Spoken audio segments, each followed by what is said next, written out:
Happy Monday once again, boys and girls. Welcome to your Monday Night Raw review for February 24th, 2020 here on the GoodMicWork YouTube channel. Back at you again. Man, I was really hoping that Edge would return tonight. I kind of thought they were setting the table for that. I had initially expected him not to return yet and us to get on the other side of Super Showdown and possibly even on the other side of Elimination Chamber as well before he made his return to TV. But the way they started the show tonight, I thought for sure this might be it. Plus, they were in Canada, and we didn't see that in the end. But still, overall, not a horrible Monday Night Raw. Definitely not one of the worst. I think one of the better contract signings we've seen in a little while, and there were a couple of bright spots and good matches on the show here or there, but overall, not a wonderful, groundbreaking Raw by any means, and we're probably just going to casually chit-chat our way through it tonight. How y'all doing? Want to do a quick sound check real quick, make sure you guys can hear me? Not a horrible Monday. Yeah, we're good over here. Yeah, hello to everybody that's been hanging out and waiting. Sorry I made you wait about 5 minutes before I went live here. Good to see you, Vash and Jason and Clyde Slater and Vape Lord and Zane and Jason, Tim, Stone Cold, GT, Sonic, Matt, Sam, Antoine, Michael. All right. Hopefully we'll have a fun audience in here today. Don't forget to like this video and just keep smashing the shit out of that like button. And if you don't mind, when you get done here, go create like 30 other accounts and go like this video too. I'd appreciate it. No, I'm kidding. You don't have to do that. But anyway, we're going to talk about Raw. We're going to talk about Super Showdown. I did the Winged Eagle podcast on Saturday, and I kind of already gave my Super Showdown predictions. We'll probably elaborate a little bit on those later on when we preview the show because it is coming up on Thursday. And I might have to change a couple of predictions or maybe rethink a couple of things because in all the matches I picked, it's extremely heel heavy. I think I only had like one babyface winning on the entire show, and that's probably going to be an unlikely scenario. So we might have to look again at some of these matches and change some shit up, and we'll talk about that as we go through on Monday Night Raw.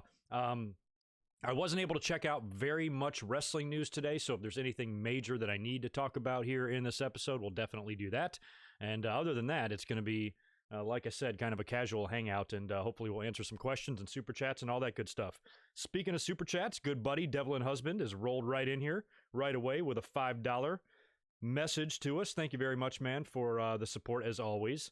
Hey, Greg, decided not to watch Raw tonight as I got enough from Twitter, so I'm here instead. Hey, I understand, man. Actually, you didn't miss much. I mean, Twitter would have done you just fine. You missed some decent wrestling. I thought the Umberto Carrillo match with Angel Garza was very good, and Seth Rollins and Montez Ford was really good too. It was announced earlier today, and I said on Twitter, I'm like, that one can actually be fun, and I think that's a great way, a great word to sum up what their match was fun.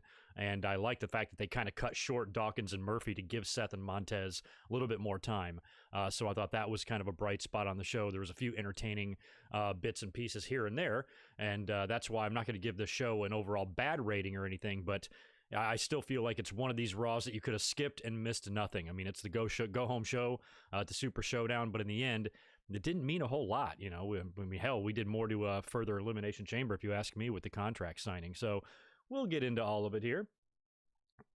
Austin Kinkle, man, thanks, brother, for the $5. Good to see you in here, as always, as well. Happy to see Asuka finally come face-to-face with Baszler. I was, too. That was one of the bright spots I'm going to be talking about tonight.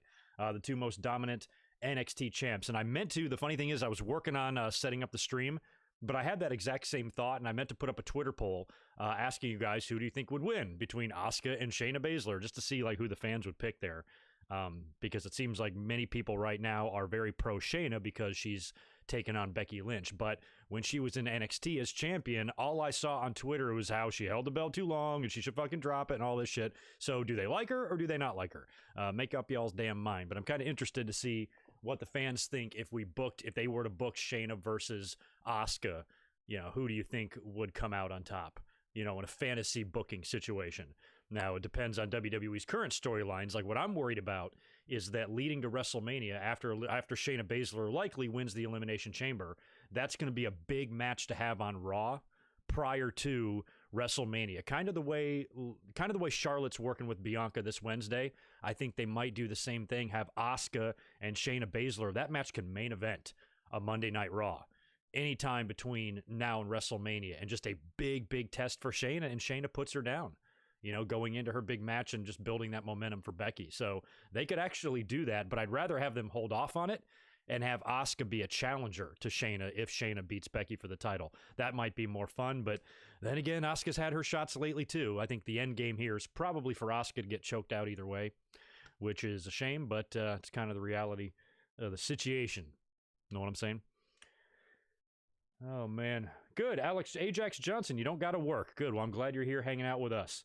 Let's start talking results. Let's blow through the results here, talk about this Monday Night Raw, see what kind of audience we have in here. Last week's audience was pretty much shit. Had a drastic decrease here in the past couple of weeks. This past Saturday's Winged Eagle wasn't too bad, and hopefully tonight we'll at least keep a couple of hundred people in here at a time hanging out with us.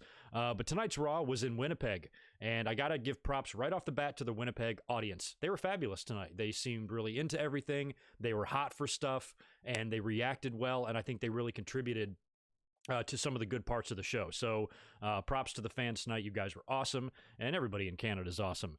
Randy Orton comes out to open the show. Now, he's out there very similar to what he's been doing in recent weeks, getting on the mic and just being very, kind of vague in his comments. He keeps apologizing. He keeps saying he's sorry and that people will never understand why he did what he did, and he feels he did what he had to do and all that stuff. So he's, flapping his gums about the same old shit he's been saying for the past couple of weeks, which I love, by the way. That's not a knock at all. I think this Randy Orton is my favorite Randy Orton. We've seen this type of Randy Orton periodically throughout his career.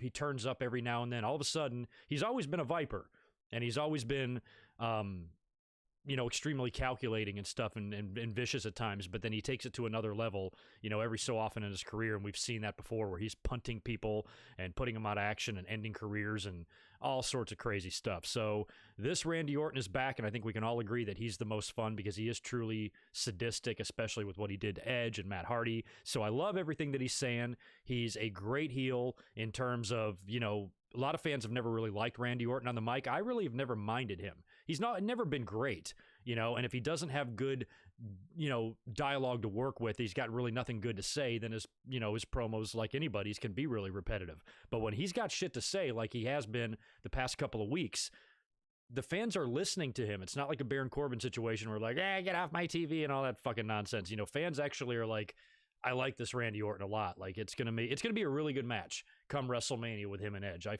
fucking can't wait. So anyway, he says all that shit, and then Kevin Owens comes out to interrupt. So Kevin Owens is kind of random, and I even immediately thought in my head, I'm like, how many times, and you guys have to help me because I don't know, how many times have Kevin Owens and Randy Orton had matches in WWE? I can't even think of any that stick out. No, we've got the token ambulance pass by, as we do in every single live stream I do. I don't even live in a bad neighborhood, but I constantly hear sirens whenever I stream. Anyway, they must have found out that I went live. So anyway, Owens interrupts, and it's kind of weird because Owens is right in the middle of his big feud with Seth Rollins, and I like the way that they kind of acknowledge that right off the bat. Owens is like, look, I got my own problems right now. I'm dealing with the Monday Night moron. But he went on to pretty much explain why he was bothered by what Randy Orton did, and I liked it. I mean, it did make sense. I mean, he basically talked about the fan inside of him that was so gloriously happy for Edge. And, he doesn't, he doesn't think what Randy Orton did is right, and he's kind of standing up for it, for ruining, what was going to be a glorious comeback for Edge and all of that. So I like the way that he explained that because I think he explained it in the same way that, the fans take exception to what Randy Orton did. He's kind of like speaking for us. Now, with that being said, I don't know where the fuck he was when Edge was getting brutalized a few weeks back with the chair. I almost think that the spot with Randy Orton and Edge should have been done backstage, should have been done. Remember when Batista attacked Ric Flair setting up his match last year with Triple H, and he kind of dragged him through the backstage area and he got the cameraman? I think it needed to be something like that to where like the talent would have an excuse for not being able to get to him. He could even barricade a door and bring a cameraman in there and nobody can get in. It's just him and Edge and a cameraman in a locker room, and he does it in the locker room. Unfortunately, that takes away from the live audience because you can't do it in the ring and all of that. But I do understand the criticism that it wasn't very realistic. The fact that you have, attempted murder taking place in the ring with a beloved legend who's respected by everybody in the locker room, and not one motherfucker, not a Heath Slater, not a Mojo Rawley, nobody could run out there and even try. That's kind of bothersome. So I almost wish that would have taken place behind the scenes or in a way that, because Randy Orton, you got to remember that night he took his time. He walked away, came back, thought about it for an hour and a fucking half, enough time for you to call the police and for them to drive there and intercept him, and nobody did anything. So even though I appreciate what Kevin Owens said, he's right. He explained it in an extremely believable way in terms of why he's so disgusted with Randy Orton, but it doesn't make a whole lot of storyline sense that if that's the way you feel, where the fuck were you the other night? So yeah, I get it. But still, it's a minor nitpick. This angle is probably still, would you guys agree, the best one going in WWE right now? Because we know what the end game is here. We know the end game is going to be Edge returning to TV to challenge Randy Orton at WrestleMania, and that's going to be an amazing moment. Now, the plot thickens because they just announced prior to tonight's main event on Raw that Beth Phoenix is going to be on Raw next week to speak about the situation with Edge. So you don't have to be a rocket surgeon to see what's going on here. And why, again, this kind of goes back to it not making a whole lot of sense because Randy Orton has already had a history of beating up people's wives before. And I know Beth can take care of herself probably a lot better than Stephanie can. And whatever other woman Randy Orton's beaten up over the years. But still, Edge as a husband, would you want your wife going into that situation, going on Monday Night Raw, standing in the ring, cutting a promo when you know 1,000,000% that Randy Orton's going to interrupt her and come in the ring with her? Would you want to put your wife in that situation where she can get killed? I don't know. I might rethink that. So what do you guys think happens? Do you think Edge returns next week to rescue Beth? Or does Randy Orton do something to Beth that just pushes Edge over the edge, pardon the pun, and then he shows back up the week after? Could go either way there. But I would think that now that Super Showdown is done, yeah, we got an Elimination Chamber, but that's so multi-man match heavy. I think you can start building for WrestleMania ahead of that. So you could have Edge show up next week to rescue Beth, because you got to think like logically too. Like if Edge is coming, if Beth Phoenix is coming to TV, Edge would be with her, wouldn't you think? Like what the hell is he going to do? Sit at home, watch Jeopardy? He's going to come with her. Concerto or no concerto. Matt Hardy showed up with a damn neck brace. Edge can do the same thing. Put a neck brace on, accompany his wife to TV. So you would think that like logic would tell you that he would be there anyway. So I don't know. Either way, I like it. It's going to be fun. I'm ready for the match. I said right away upon Edge's return rumors that Orton might be a good first opponent for him. You know, as far as just somebody he's worked with, who knows him, he can trust. And we'll make sure that Edge is taken care of and worked with in a safe way for his first match back. And yeah, we got to hope that it lives up, because how would you guys grade like Kurt Angle? Well, I guess Kurt Angle didn't return at WrestleMania. It feels like we've had a couple of returns the past couple of years with like Daniel Bryan and Kurt Angle, but Angle's really wasn't a return. He came back at, TLC or whatever, but in recent, return matches at WrestleMania, I want this one to hold up as one of the better ones, I want it to be a big moment for Edge. He fucking deserves it, man. Anywho, let me go back over here to the chat. Yeah, RKO to Beth, you would think. Maybe a punt to Beth? I don't know about a punt. Chris Ludecki, thanks, man. Good to see you in here. Thanks for the $5. What wrestling theme did you not like at first, then grew on you? For me, it's Cody's AEW theme. I'd have to give that one some thought, because I know there's some. I could probably think about a ton from back in the day. I like Cody's theme. It was cool. The Cody theme sounded cool on the cruise because everybody was singing it too. I do like Cody's theme. Yeah, that one kind of grew on me. I definitely have answers to that. I just, off the top of my head right now, hard to think and do a live stream at the same time. RKO and a punt kick to Beth. Jesus. Hell, Randy Orton and Kevin Owens could form a tag team, and they could be called RKO. And then the finisher could be like a stunner RKO combo. That would actually probably be pretty cool. Because, some people take the stunner, when they get hit with it, they bounce back up. So Owens could hit someone with the stunner, they pop to their feet, and then Randy Orton nails them with the RKO, and that's the finish. And then when the team finally splits up, Randy Orton can RKO KO. Right? That's how it should go. Maybe one day.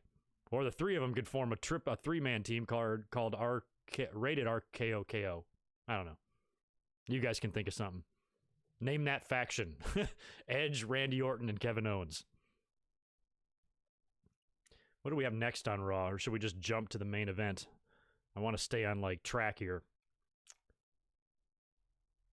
Oh yeah, we might as well. Let's stay on that. Let's stay on the subject because this whole angle kind of sandwiched the entire Raw. So after the opening segment and all that stuff happens, Kevin Owens comes out there, gets in Randy Orton's face, explains why he's offended at what he did, and even goes on to propose a match, and Randy Orton walks away, and then that match is set and made official for the main event. So you fast forward to the main event, and we've got a new referee in there, which current referee Jason Ayers, I think, had tweeted out earlier on in the night that he's very proud of his friend. It's his Raw debut, and good for him. He's worked really hard to get this moment.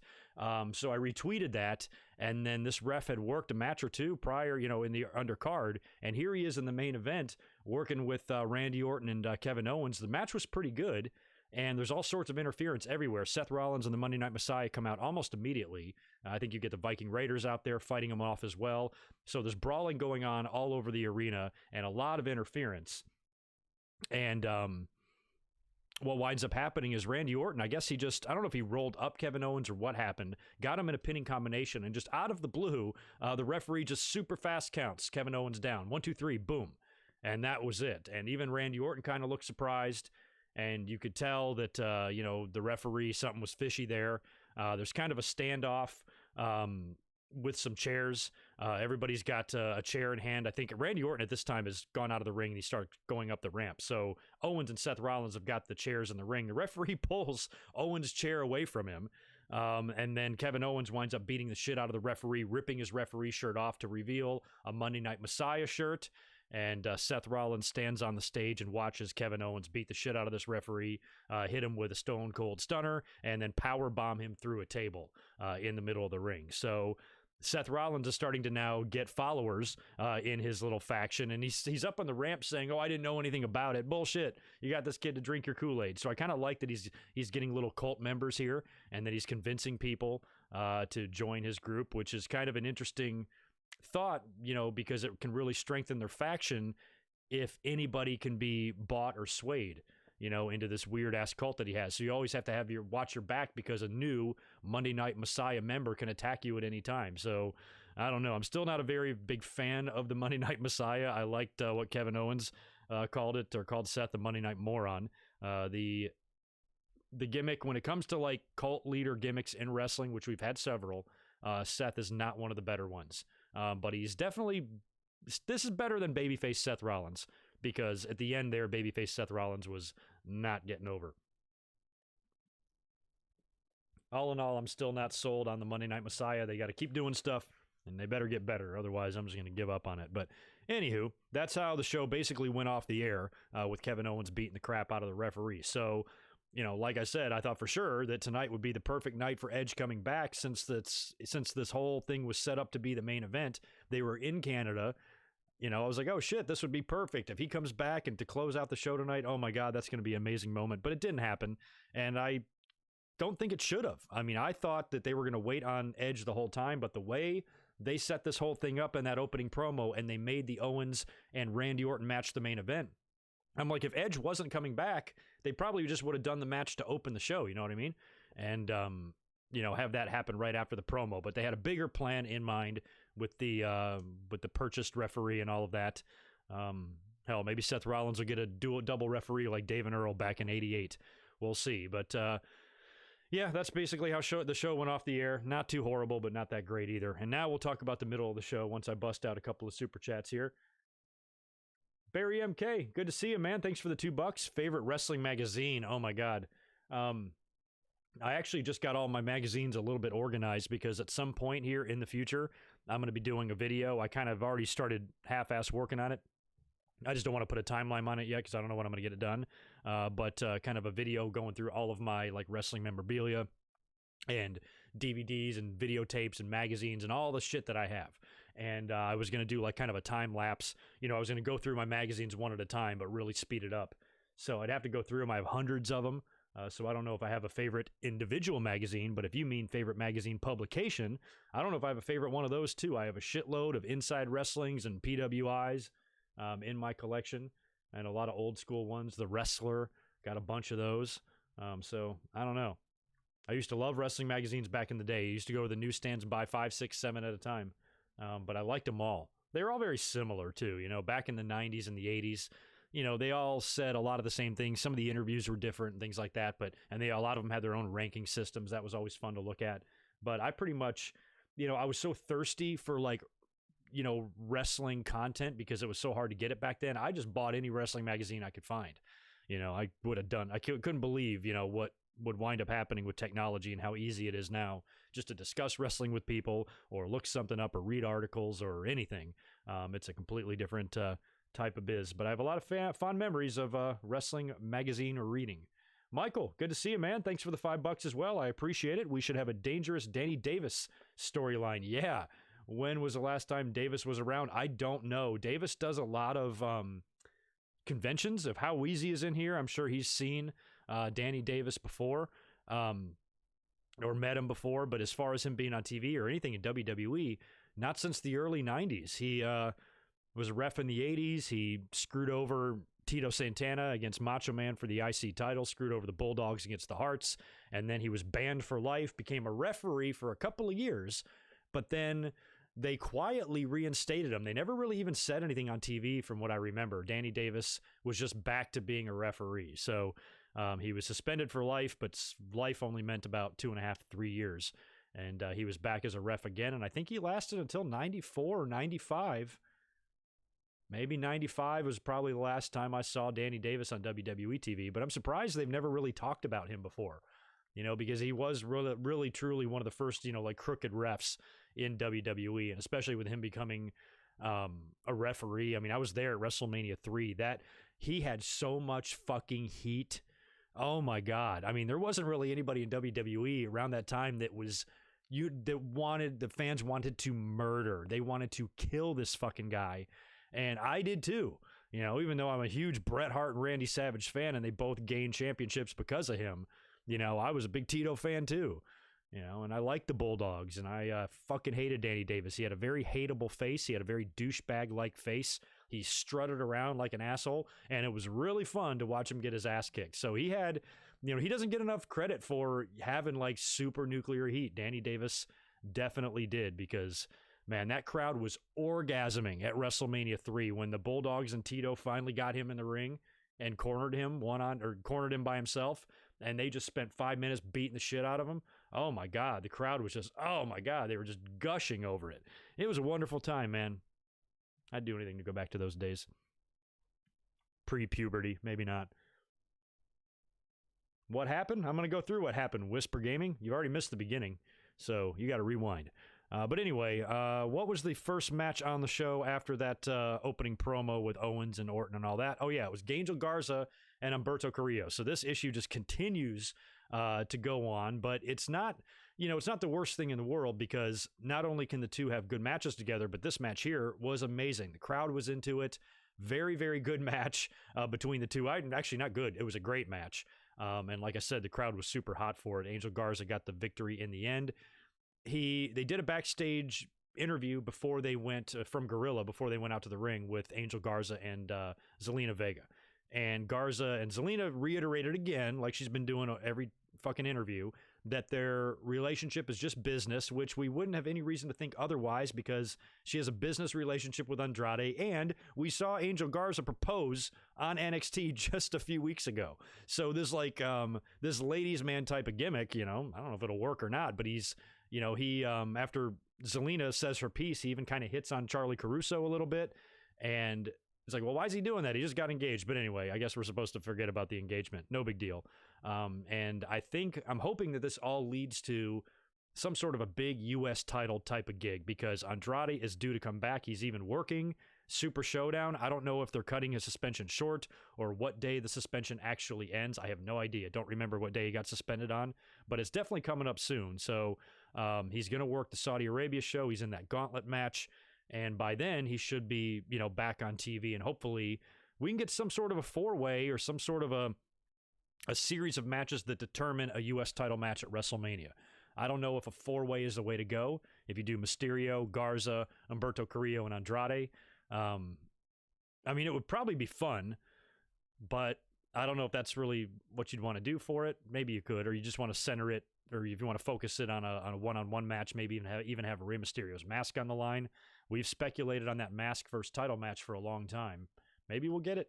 at WrestleMania, but you can pretty much guarantee that all those 4 of those guys are going to be involved with something in the U.S. title situation come WrestleMania. James Rosano, yeah, well, this is a live show.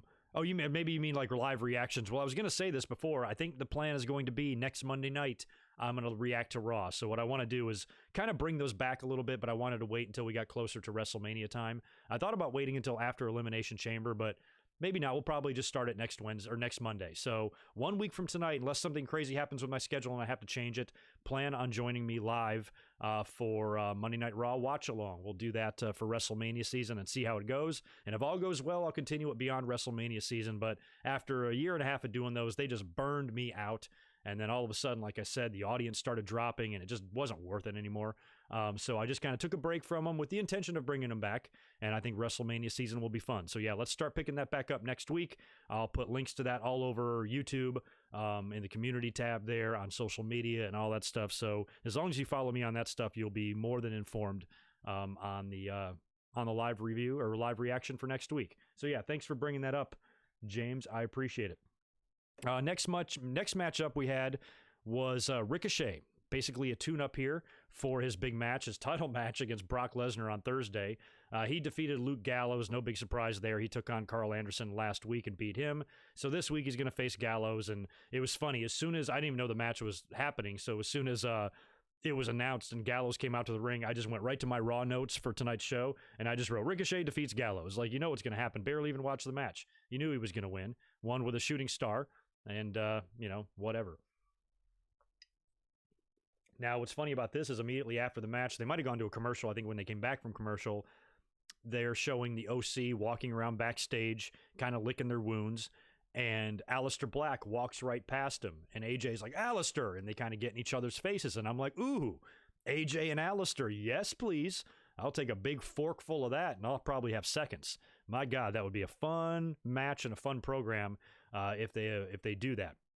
And it looks like they are. So he kind of gets in Aleister's face a little bit, and the OC attack Aleister, beat him up, slam him up against the wall, kick him and punch him and all that shit, and injure him. And he's got a match coming up like next against Eric Rowan. So they're doing that match again after he beat him pretty straight up last week on Raw. They're doing a rematch, and I was nervous as shit because I was like, oh, God, don't tell me that this OC attack backstage is going to cause Aleister to lose now to Eric Rowan, and then he'll be pissed and demand a match with AJ Styles and all that shit. So they go to the match. Aleister does his entrance, but he's kind of like hobbling out there really slow, super selling the injury, and I think he actually sold it too much. He even sold it when he was like leaving too. He looked like a wobbly drunk. He looked like he was a drunk woman in heels walking on a gravel road. It was just really rubbery ass legs, you know? And I'm like, okay, dude, we get it. You're injured. I think he was like overselling it a bit. I'm like, look, I know you got you ate a few punches and kicks, but it wasn't that bad. They didn't attack you with a baseball bat or anything. You should be able to, shake that off. You go through more punishment in a regular wrestling match than you did in that hallway there with those 3 guys. So anyway, he gets in the ring, has the match with Eric Rowan. It's a very competitive match because he's, not 100%. And in the end, thank God, he winds up, I think, black massing Rowan for the win. Now, during the match, too, there was a spot on the outside of the ring. One of them got thrown into the steel steps, which is where Eric Rowan's weird-ass cage is, and it fell off onto the ground. So whatever animal's in there, I hope it's okay, or whatever living creature is in there. I mentioned on Twitter, I'm like, wouldn't it be funny if it was like a little baby in there, like a 1-year-old baby, and it's been in there the whole time, and then the whole company just gets shut down, and the FBI comes after him for, turning a blind eye to Eric Rowan's apparent human trafficking business that he has. And it would be one of those situations like where nobody spoke up and said anything. Nobody thought to look under that tarp. If we could have done this weeks ago, you could have saved his baby and all this shit. That would be pretty ironic. But no, at this point, I don't even care what's in there. Like I said, at this point, I'm wondering if Eric Rowan's just going to have a match at WrestleMania with whatever's in there. But you can't drag it out for this long and it's going to be anything good. We don't even care. I think a lot of people have been saying that. I've been saying it. I'm like, I don't even care what's in it. Whatever he winds up pulling out of there is probably going to be stupid. And what might even be funnier and more stupid is and I think would actually be funny, I kind of hope they do this, if they just drop the angle. Just Nightmare Collective this shit. Just have Eric Rowan come out all of a sudden, no cage, nothing like that, and then announcers never mention it again. That would be funny. Maybe even the announcers or the, Charlie asks Rowan where his cage is, and he's like, what are you talking about? What cage? That would be great. Next up, we had a Brock Lesnar promo with Paul Heyman, or I should say a Paul Heyman promo with Brock Lesnar. Brock comes to the ring. Heyman was pretty hilarious in this promo. He talks a lot about Drew McIntyre and the likely match between the two at WrestleMania, but he's got Ricochet right in front of him here at Super Showdown. And a couple of hilarious lines by Paul Heyman in this promo. One of them was, he said something like, if his aunt had balls, she'd be his uncle, but she doesn't have balls, so she's not his uncle, just like Ricochet isn't going to beat Brock Lesnar or something like that. So Paul Heyman was on a fucking roll, pretty entertaining. Like I said, the Winnipeg crowd helped. They seemed to be really into this promo. It was fun. And normally, Paul Heyman just says a lot of he's got excellent delivery. When Paul Heyman talks, he gets his point across, but a lot of times it can be, repetitive, and I don't listen too much, but this one had me quite entertained. So I enjoyed the Brock Lesnar promo a lot. I think I got everything mixed up there. I think the Brock Lesnar promo actually came before the Aleister Black and Eric Rowan match that I just mentioned. Sorry about that. But anyway, Lesnar, he's facing Ricochet on Thursday, and I just think that I don't think there's too many people, at least not in my circles that I've seen on Twitter, talking to me about this. How do you guys feel? Are there any of you that are like have some sort of a problem with this Ricochet title shot? I have zero problem with it at all. I have defended this right off the bat, and a lot of fans are like, why is he getting a title shot? I'm like, these same fans scream for other people to get opportunities, and here a guy's getting one, and it's like not good enough. I just think that if Brock Lesnar is going to WrestleMania to defend the title, but he also has to defend the title prior to that, that means he has to defeat someone. So I'd rather have his opponent be someone that's going to benefit from a loss rather than, be damaged by a loss. So if you put Brock in there again with, like what they've done in the past with a Samoa Joe or a Braun Strowman or even a Kevin Owens or some other big potential top title contender, and you have him beat him, I think that almost hurts them. But if you take a guy like Ricochet, who's getting a title match now, we know he's not going to win, but if he goes in there and has a kick-ass match with Brock Lesnar, his stock is going to elevate. So I think putting him in there with someone like Ricochet is a great decision. And there's nothing at all wrong with it because, that's the type of thing you should do if you're having just a match that's there. The Saudi Arabia deal has to happen. We have to have shows. It's right before WrestleMania. They've got plans for Brock. We know he's not dropping the title. So just, give some young person an opportunity to be on that stage, and it could be anybody, like Kofi kind of got the same type of deal, put somebody in there that, can benefit from working with someone like Brock, provided it's not a repeat of the Kofi match. And it goes more than 5 seconds, I don't think it's going to be as competitive as maybe AJ and Daniel Bryan gave Brock, but maybe close, just give me, like I said this I said it 3 weeks ago when this match was made. I'm like, give me 8 minutes. And I know 8 minutes doesn't sound like a lot, but it kind of is. Brock can be methodical with his Germans and shit, but Ricochet's going to be flipping out of a lot of those, and he's going to be doing a lot of flips and shit, and I think Ricochet can really bounce around that ring a lot for 8 minutes and give us a good match. And 8 minutes might even be pushing it. We might be looking at more like 6 or 5 or 4, but I think if it's 8, I'll be happy and I'll be accepting of it, and Ricochet can eat his F5 and get pinned. No big deal. Brock's going on to face Drew, and that's kind of what I'm looking forward to the most. So this Ricochet match is basically in the way, but at least it has a really good chance to be entertaining because Ricochet is going to be doing some crazy shit in there. We then had a backstage interview with Drew McIntyre, sit-down interview, I should say, with Chuck, and I kind of liked that he touched on a lot of his past in WWE, talked about his debut when Vince McMahon brought him out to the ring, called him the Chosen One, and all the pressure that came along with that.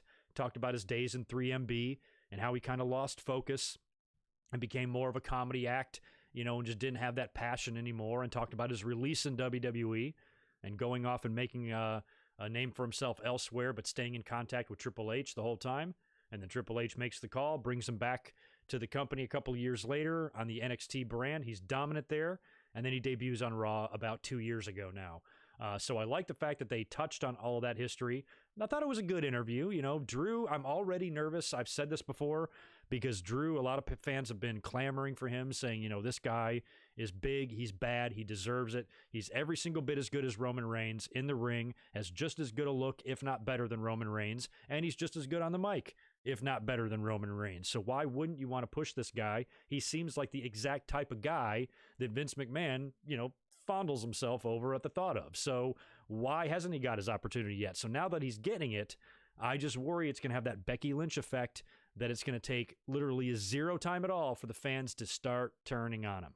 And if he has a promo or if he has an interview or something that doesn't connect as well, or the fans just aren't feeling, you know, they're going to use that, man. And you know, Vince McMahon already called him the chosen one. I hope no new information comes out about Vince McMahon being in love with this guy or anything like that, because he'll be dead in the fucking water. So I'm hoping fans just don't do what they do with him, because I'm really excited to see McIntyre on a main event level. He deserves to be, and getting a run with the title here. If he does beat Brock at WrestleMania and you crown him, you now have another major contender on your roster now, somebody that won the title in the main event of WrestleMania. If you win the title in the main event of WrestleMania, you're pretty much a star for life, and he can always now be a guy that contend for titles on either brand, and add multiple world titles to his resume if he can get this first one here at WrestleMania. So I'm all in on Drew McIntyre. I think he should be given this, and I just hope that his storyline and his build with Brock and what they do on TV and the promos in the ring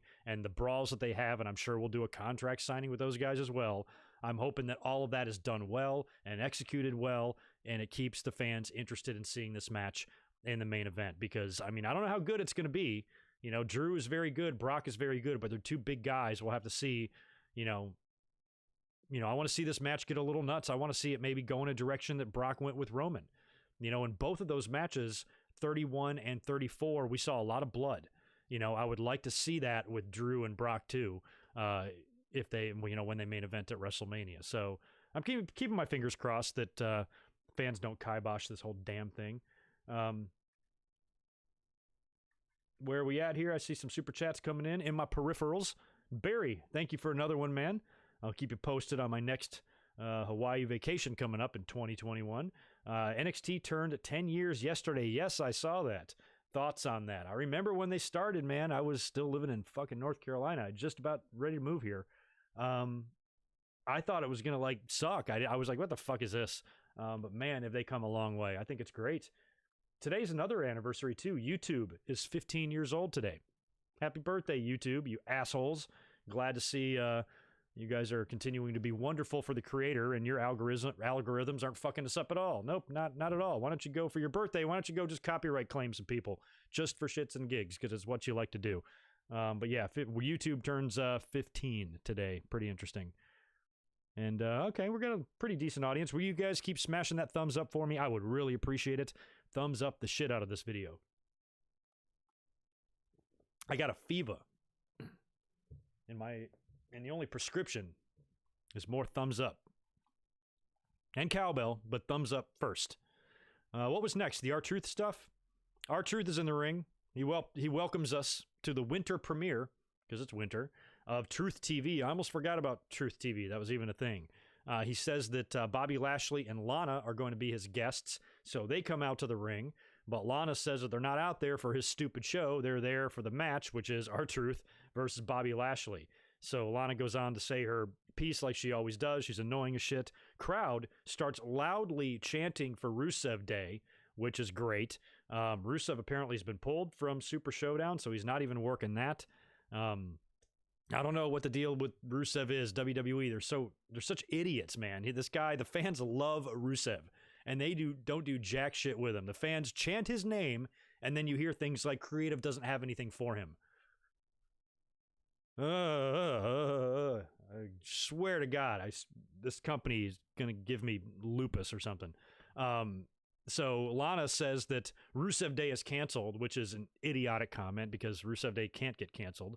It's impossible. So Lana's a dumbass. And then we go on to have the match, and it wasn't very long. Lashley hits R-Truth with the spear maybe 3 minutes in and gets the pin there. R-Truth does hit a 5-knuckle shuffle, though, on Bobby Lashley to commemorate his childhood idol. John Cena. And I think it's pretty safe to say that when R-Truth goes into the Hall of Fame, John Cena needs to induct him 100%. I don't think R-Truth will induct John Cena, but I think that would be entertaining as hell if he did.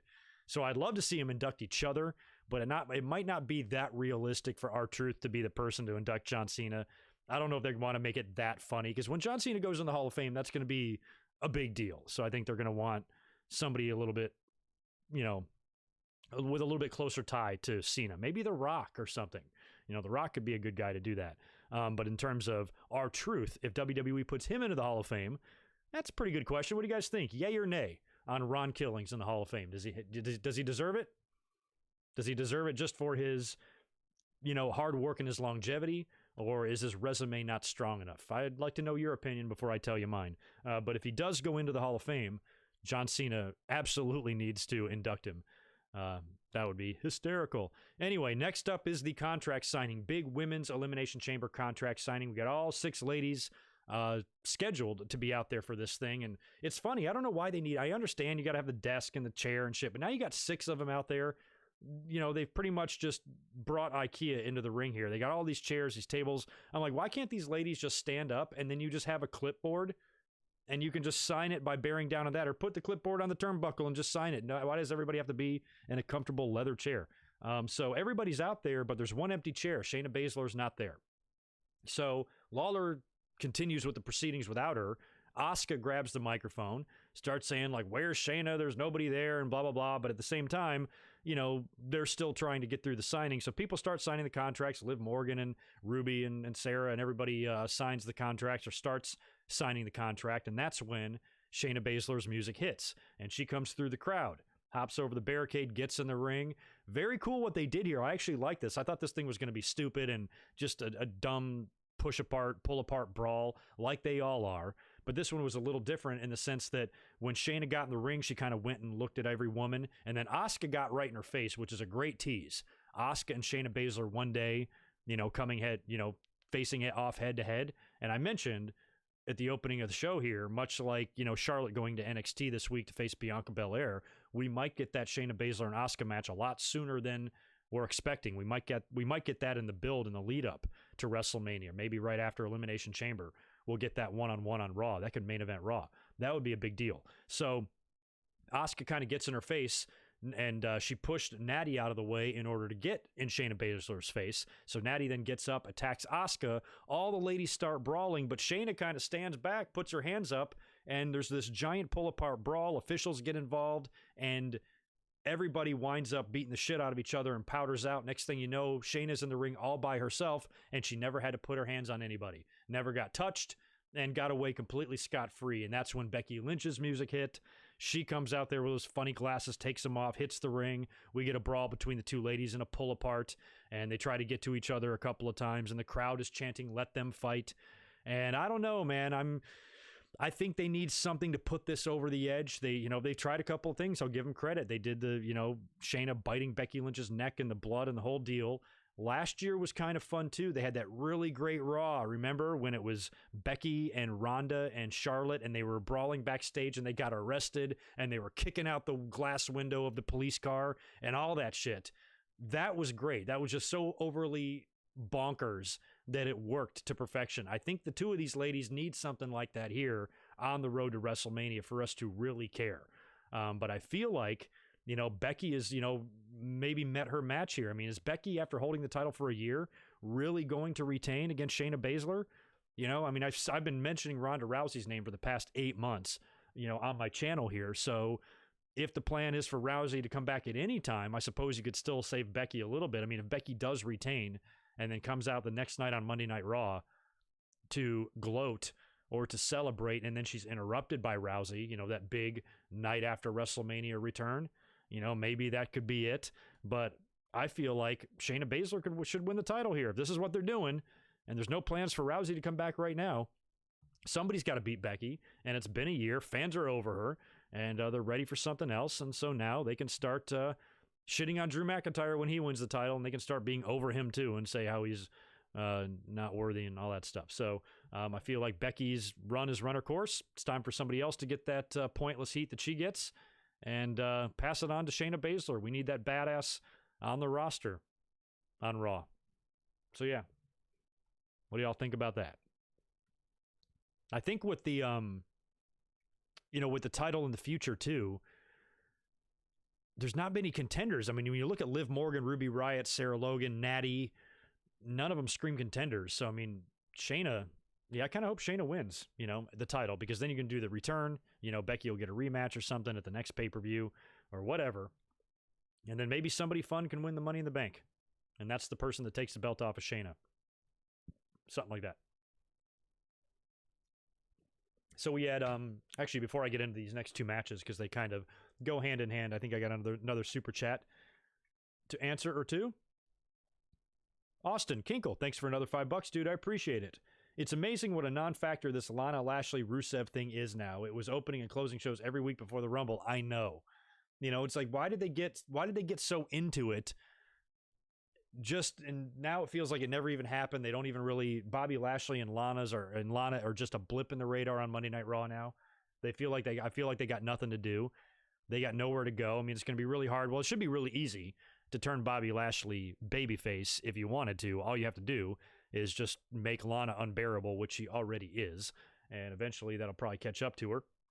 And Lashley will have enough and say, you know what, I'm done with you, girl. Get out of my life. He can be a babyface or something, and we can try our hand at that. But we've tried our hand at Lashley being a babyface before, and he was running through fucking obstacle courses with Sami Zayn. So this guy is fucked like a stray dog in Chinatown, regardless if he's a babyface or a heel. They just have nothing for him to do. Even the Rusev stuff, at least it was featured on TV. I mean, at least he was getting a major spot on television, like you said, opening and closing shows. But now the angle did nothing to make me care more about him. If anything, I care less, and I miss Rusev. So whatever the point of it was dumb, and that's why I didn't like it. I was very resistant to it the whole time. They had their moments. There was a couple of good weeks there, but there were so many stupid weeks. The restaurant thing drove me crazy because it made no sense. I'm in the restaurant business. I've been in the restaurant business for nearly 30 years. And you see Bobby Lashley and Lana there on camera talking shit on the Tron to Rusev in the ring while they're eating dessert. And if you're eating dessert, that usually means the check is coming soon. And Rusev says, I know where they are. I'm going to go get them. And it takes him like 2 hours to get there. Guess what? They would have paid their bill and been gone by then. So I thought that was dumb. A lot of the stuff that they did, was silly. Rusev jumping out of the cake and all that stuff. It was just like, oh, when is this ever going to end? So now that it's over, I'm not complaining. It's just, it did nothing for anybody. And it kept Rusev in the exact, every time they start doing something with him that's interesting, when it's over, he's just back behind the scenes again, doing nothing, not on TV, not used. And the fans continue to chant for him. So WWE, it's clear to me anyway. I mean, I could be wrong and nobody knows the truth for sure. It just seems to me that WWE has a personal problem with him because there's really no explanation for why they would treat a talent like this, who the fans obviously like and want to like. The fans are never taking a piss during his matches. They're chanting for him. They're reacting for him. He's got charisma. He's funny. He's got an amazing dry sense of humor to him. He can be good on the mic. Everything about him is positive, and the fans want to see him. But creative doesn't have anything for him. Go fuck yourselves, WWE. You're full of shit. You're mad that he cut his hair and got engaged and all that shit years ago, and you haven't gotten over it or something. Or maybe there's something else about him that they don't like. Maybe it's whatever's going on behind the scenes, his relationship with management, because that's a lot of things that fans don't take into consideration. There's a lot of stuff that could go into what leads to a push or de-push of a talent. It's not just what we see on TV. I mean, you guys all have jobs, most of you, right? Hope you guys have jobs. If you do, don't you work with people that, you get along with, but you really don't like, kind of thing? Like, oh my God, that guy's a douchebag, but you coexist with him. It's never really a problem. I work with a whole bunch of people I fucking hate, but I don't let it become a problem. I'm like, their personalities just kind of, I don't like them very much. So it could be anything. It could be any number of things. And what happens, if you get a boss, I'm sure many of you might have been a victim of having just an unfair boss or somebody that just didn't like you. Maybe Rusev is in that boat. Maybe he's done something to piss off management. And no matter how good of a worker he is, he's not he's not one of the favorites, on the roster. That stuff exists. It exists in every type of work environment there is, I'm sure. all the way down fucking working at Walmart. I'm sure that there's people that are probably given more opportunities than others, and there's disgruntled people. Hey, why'd they get a raise and I didn't, and all that stuff. So you never know what's like goes on behind the scenes. It's not just what we see on TV. It's not just what we see in the dirt sheets. There could be a whole number of factors that go into why a guy is not being used. So it might sound easy on the surface to say it makes no sense why they're not using him. Yeah, it doesn't, because we like him, but maybe there's reasons we don't know about. You know, whether they're justified or not. You know, I would bet they're not. You know, based on WWE's pettiness and the things that we've heard them do before. I just think the whole Rusev thing is just really weird, really unfair, and WWE has just never made the money off him that they could. You know, their number one goal as a company, as a publicly traded company, is to make money and is to turn as big a profit as possible. You got dollar signs right there in Rusev, man. Put him out on TV and give him more than one shirt. You make another Rusev Day shirt, it will be purchased. You will sell many of them. It's silly. You know, there's money there. There's money to be made there. And it's like you're turning away. It's like you're just turning away money. It's dumb. They're dumb. WWE's dumb. But we love them. No thanks, Rousey can stay home. We're good over here. Speak for yourself, Brian Spencer. We're not good over here. I want Rousey back. I love her. Man, I tell you what, I couldn't even imagine being critical of Ronda Rousey's transition into wrestling. To see the way she adapted and to not see that as a great thing is just to have the most amazing set of blinders on. Kurt Angle is the only other wrestler, literally, I think, in the history of wrestling that has adapted that well. I think even better than her. But she did an amazing job. I could never imagine criticizing anything Ronda has to offer in pro wrestling. I thought she brought credibility, and she went all in. Her matches were good. They were hard hitting. She fucking sold her ass off, maybe to a fault even. Some people felt she sold too much for Nikki Bella. Rousey always worked hard, did business, and worked her ass off in that ring in every match she had. She gave it 100%. I would never not want somebody like that in the ring. Liv did fly over that table. That was good. That was another good spot in the contract signing. I liked it. I liked it a lot. Any good restaurant stories lately? Yeah, I had a couple this weekend. One of our really good clients, just stupid money. I mean, everybody in the neighborhood that I work in is rich to a disgusting level. You know, they're not just millionaires. They're multi-millionaires. I mean, they just got millions and millions and millions and millions of dollars. And this nice couple, they're in all the time. They sit in the bar. They're regulars. They live right up in the road in a beautiful beachfront mansion.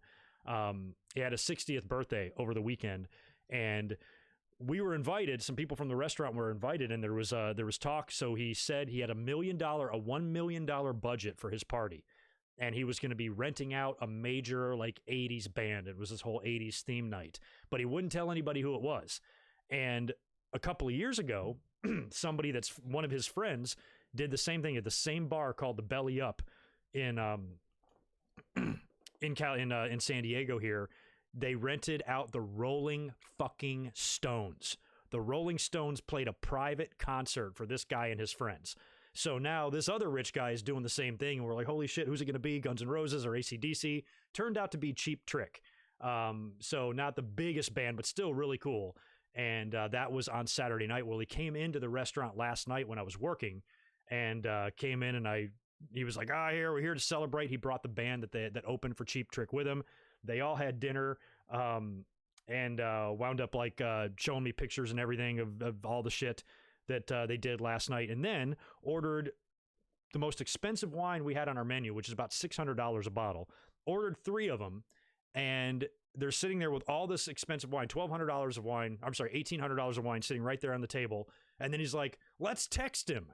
And I'm like, who's he talking about? Text who? And the winemaker, he knows the winemaker. They're like friends. And so he texts him. He goes, hey, I'm drinking your wine and I'm paying 5 times more of the price than I should. He texts him a picture of it and crazy. So anyway, I had a nice interaction with rich people this weekend. So those are the best restaurant stories I have for you at the moment. But we got to get back to Monday Night Raw. But I got millions of them, but that's the most recent one. So strive to be stupidly rich, because the things you can do, imagine having a birthday party and being like, you know what? I got a budget of $1 million to spend on one night. That's just an insane amount of money where we have $1 million disposable income. I mean, is your toilet paper roll just $100 bills? You just wiping your ass with Benjamins? I mean, might as well. I mean, my God, can you just toss me like 50 grand of that? And you'd probably set me for life. I'd make that money. I'd stretch that money out so far. So anyway, stay in school, kids. Anyway, what's next? We had the two singles matches with the tag team champions up next. So the Street Profits are taking on Rollins and Murphy this coming Thursday at Super Showdown. So we had a set of one-on-one matches here. We're going to have Angelo Dawkins taking on Murphy and Seth Rollins taking on Montez Ford. Now, I was already excited about Seth and Montez. I'm like, that could be fun. That could be a really fun match. Maybe one of the more fun Seth Rollins matches we've seen on Raw in quite a while, actually. So they start with Dawkins and Murphy. They don't give them much time. I'm not sure if they were running short on time, if they were never really planned to. But only a couple of minutes into the match, Seth Rollins hits the ring, interferes, causes the disqualification. Montez Ford gets on the mic, says, Seth, why don't we just do our match right now? So then they go right into that match. So it was kind of like a 2-for-1 thing. These guys got a lot more time. I thought the match was fun, which is exactly what I was expecting it to be. When I saw that advertised, I'm like, that's fun. That just seemed like there's no other word for me to describe that, because Montez Ford can do some pretty crazy things, and the match lived up to its fun expectations. And in the end, Seth hit Montez with a pretty good curb stomp. Montez sold his ass off for that and got the victory there. So they're facing on Thursday for the tag team titles in Saudi Arabia. Now, on my predictions on Saturday, I predicted them to retain Seth and Murphy. I did not think they would drop the belts here, but I've got a very heel-heavy predictions, and I'm thinking maybe they do. Maybe they do actually drop the belts here. A lot of fans would like to see the Street Profits be tag team champions. And with the Viking Raiders so dominant as champions, and now they're not champions anymore, could be a good way to pass the titles to another babyface team or something. So maybe they have a chance, and we might have to rethink that. I've predicted Miz and Morrison to defeat the New Day, because I was like, I don't see any other titles changing hands at Super Showdown. I predicted Goldberg to lose to The Fiend. I predicted, obviously, Ricochet to lose to Brock. And I had Seth and Murphy retaining here, but maybe, and I have Bayley retaining in her match against Naomi as well. So, maybe we get the Raw tag team titles changing hands instead, and maybe New Day retains on the SmackDown side. Something's got to happen there, and I'm certain, too, another babyface moment we can expect on Super Showdown has got to be Mansoor, right? Don't you think they'll parade him out there in some fucking match? He's not advertised for anything. I mentioned on Saturday that he could possibly wiggle his way in to the gauntlet thingy, but I kind of think that match is pegged for AJ. I think he should win that match, especially if they're setting him up for a big match at WrestleMania against The Undertaker, or maybe even Aleister Black. Now, AJ and Aleister Black is set for next week on Raw. That's going to be good, and provided WWE gives them time on next Monday's Raw, I think that has the potential to be match of the week, on TV next week with the 4 big shows. So that one has a lot of potential on Raw. So that could either be another big test for Aleister Black, but if you're building AJ to potentially face The Undertaker, is he really going to lose there either? Or is that going to be a DQ situation and you set up a rematch, maybe at Elimination Chamber or something? And hell, maybe that's where The Undertaker returns, and in the middle of the match and the lights go out and you never get a finish and the stare down with AJ happens, or the stare down with Aleister Black. With these two guys now maybe starting a little mini program, if The Undertaker is going to have a match and he's rumored to face somebody like AJ, it could also be somebody like Aleister Black. And those would be two completely different outcomes. I think I mentioned that actually last week when we talked about this. If The Undertaker faces AJ Styles, I do not care who wins. Don't care. AJ can take a tombstone and get pinned. I don't give a fuck. And he can beat The Undertaker too. Either way there, you got two legends, two Hall of Famers facing each other. Doesn't matter either way to me who wins. Neither guy will be done an injustice if they lose to the other. However, if Aleister Black is the opponent for The Undertaker, I most definitely think Aleister Black needs to win that match, because I just think he's got too much goddamn potential, and I don't want to see the WWE waste yet another guy that's got potential to the fucking moon and just waste him, like they did, and sacrifice him like they did to Braun Strowman and arguably Samoa Joe and maybe a few others, Bray Wyatt, but now he's, been resurrected as the Fiend. So I don't know what I want to see yet. I just hope that Aleister does something significant. I think an Aleister Black WrestleMania entrance could be fun if he's featured in a big match. I think last year he was like in a tag, right? Is that back when he was doing the thing with Ricochet and shit? So I just want to see more for him. I want to see him in high-profile, big feature matches. He's still been winning, still hasn't lost on Raw, and now is a big matchup next week with AJ Styles, which, I don't know. I can't just see AJ Styles hitting this guy with a phenomenal forearm and beating him. Can't see that happening. So I almost smell like a DQ finish or something like that. And by next week, AJ might have that trophy with him, so he'll be bragging his balls off about that. I don't know. Where do you guys think the AJ Styles and Aleister Black thing is going? Is it a stepping stone to get one of those guys to The Undertaker, or is this going to be your WrestleMania program? Undertaker works with somebody else. A lot of talk, too, about WrestleMania. Let's talk about that. Hey, look at our audience in here getting back up to normal numbers of about 300 people. It's about fucking time. Can you guys do me a favor? Smash that thumbs up for me and hang out with me here while we talk about WrestleMania, because there was a lot of reports this week as well, mostly in The Observer, from Meltzer about a lot of WrestleMania plans changing. Now, he was the one that initially reported, you know, the rumor of the John Cena and Elias match and shit like that. And as soon as I heard that, I was like, John Cena and Elias, that makes no damn sense. First of all, that's a huge letdown. And second of all, Elias currently on TV right now is a babyface. He's been kind of buddy-buddy with Braun Strowman. They've been kicking the shit out of Sami Zayn's little boys club there. And it's not like it's out of the question for them just to turn Elias heel again. They can easily do that. I've lost track of how many times the guy's been heel and babyface anyway. So if they did that, it wouldn't be like a big deal or anything. But like, why? Why would you even do that? Cena and Elias, that just does not look good on paper. There's nothing about that I like. We saw them interact last year. It was very entertaining with Elias and Cena coming out there and rapping and all that shit. But a match, what would the hell would it do for Elias for him to work with Cena? There's also the talk of John Cena and Baron Corbin. That would be interesting because Baron Corbin has got the worst go-away heat that a fucking heel could ask for. And John Cena used to have some of the worst go-away heat that a babyface could ask for. So, if you think along the lines of WWE wanting guys to get cheered, shit, put Corbin in there with him, and I'm sure the crowd will go nuts for John Cena, but we don't want to see that. I didn't want to see Kurt Angle and Baron Corbin either last year. So John Cena and Baron Corbin doesn't look really great to me either. And now there's talk of potentially changing things up and having John Cena maybe work with Bray Wyatt, possibly work with The Fiend, or possibly work with Roman Reigns. Now, one thing I want to say right here from the start and plant my fucking flag, and I'm not saying I'm 100% right or anything like that. I would just be really disappointed if I was wrong. There's a lot of people that really think that Goldberg is going to defeat The Fiend on Thursday. And I am like 150% no on that. I'm like, no fucking way. They're not going to do that. I know it sounds great in theory, and WWE has given the fans every reason to be cynical. I will admit that 100%. However, it would be incredibly fucking stupid for WWE to end the Fiend's run, this dominant character that they've spent so much time and money repackaging and investing in. He's, the number one character on Friday Night SmackDown. Somebody will beat him one day. We know that. He's going to get hurt. He's going to get defeated.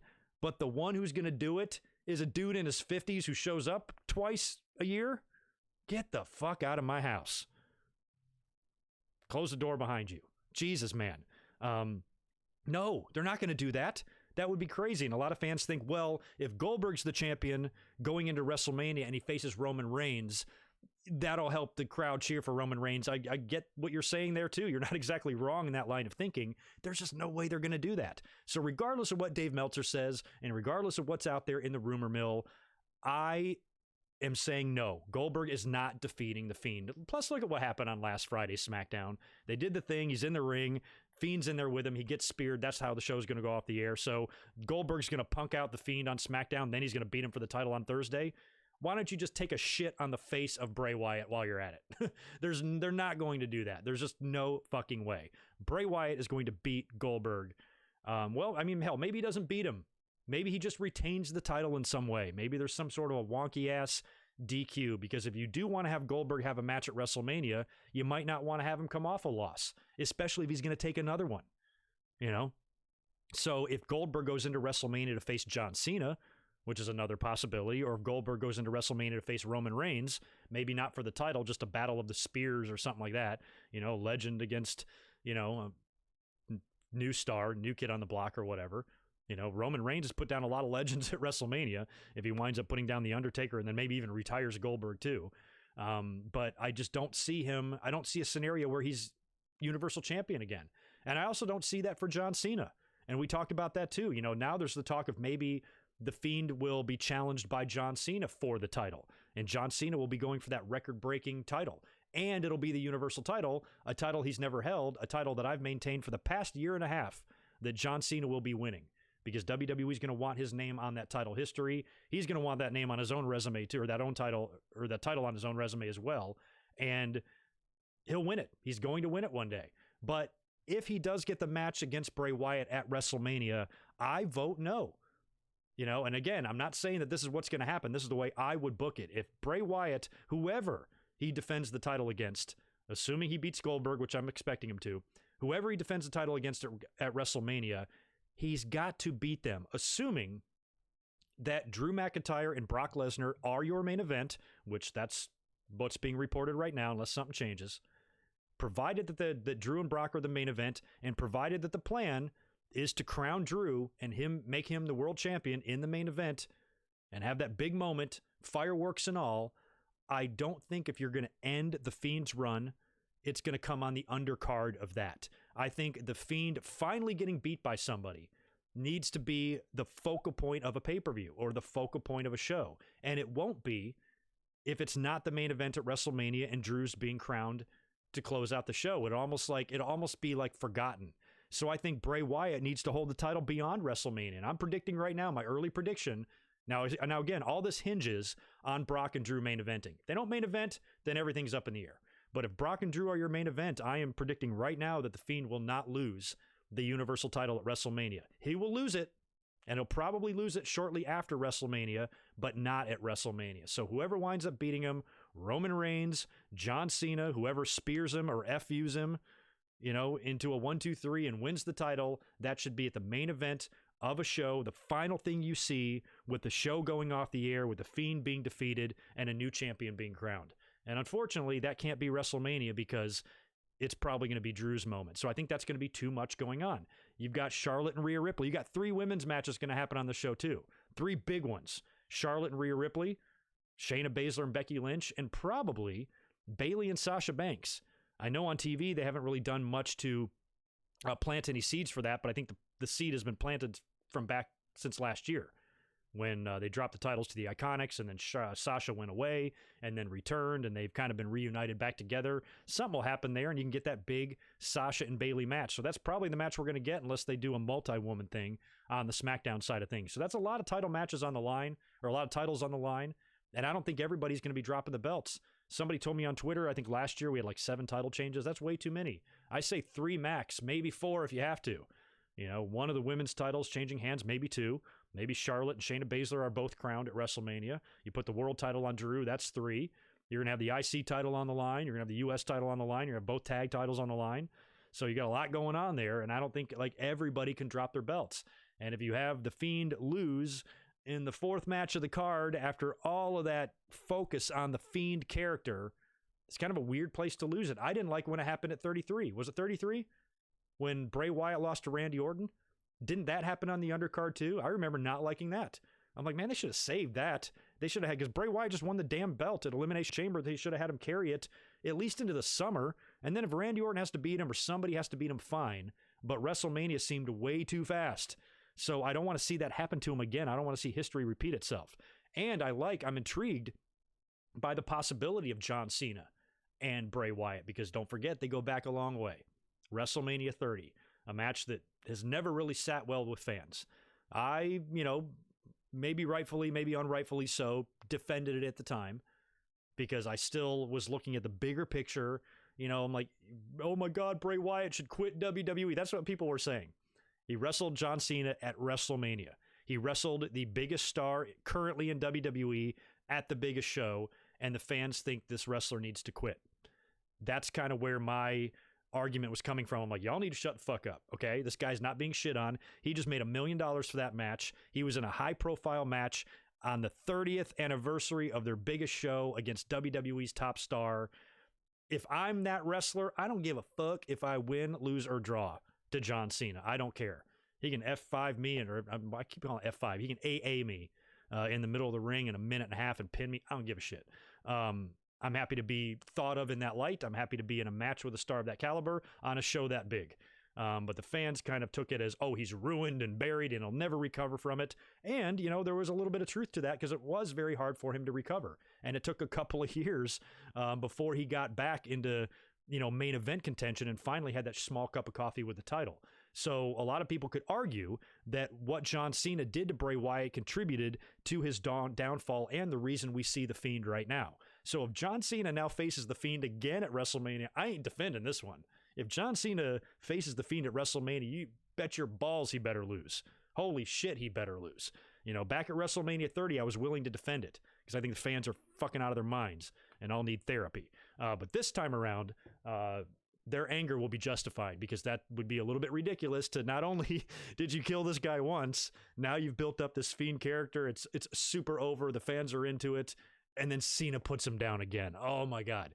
No way. If you ask me, Cena should work with Bray Wyatt this year at WrestleMania, and The Fiend should beat him. And then next year at WrestleMania, Cena should work with Rusev, and Rusev should beat him. And he should pay those guys back for WrestleMania in 30 and 31, the way he's done to some other, wrestlers now, the way he, gave back to AJ and shit like that. So Cena will win a title. He's going to win that 17th title, and it will be the Universal title.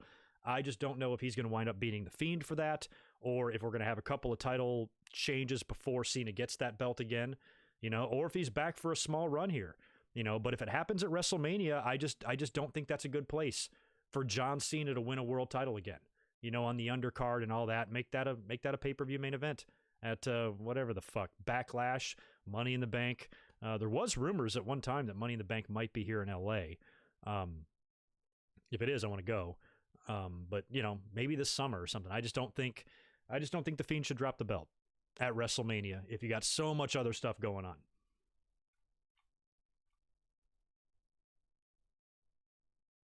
John Cena is the greatest ever. He lost to the greatest. John Cena. Bray Wyatt lost to greatness. So what you're saying, Trey, is John Cena was great.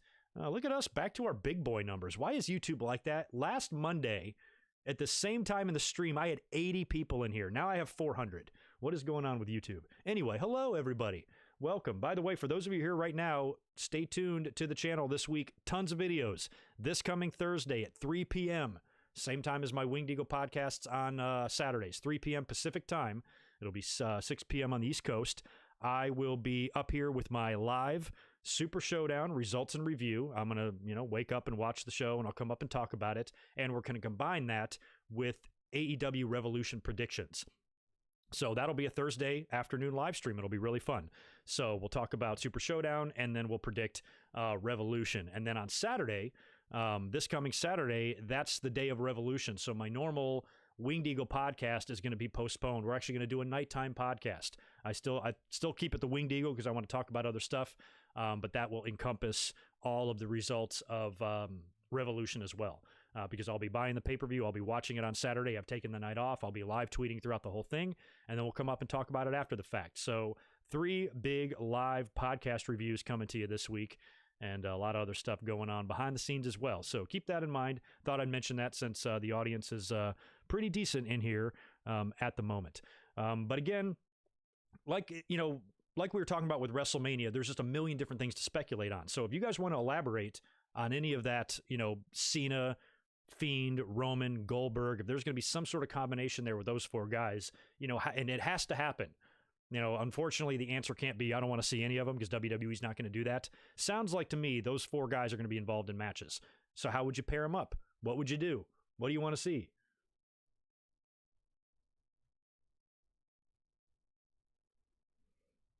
Bray will go after Taker for WrestleMania 31. Okay, yeah, a lot of, Undertaker and Fiend. That could be it too,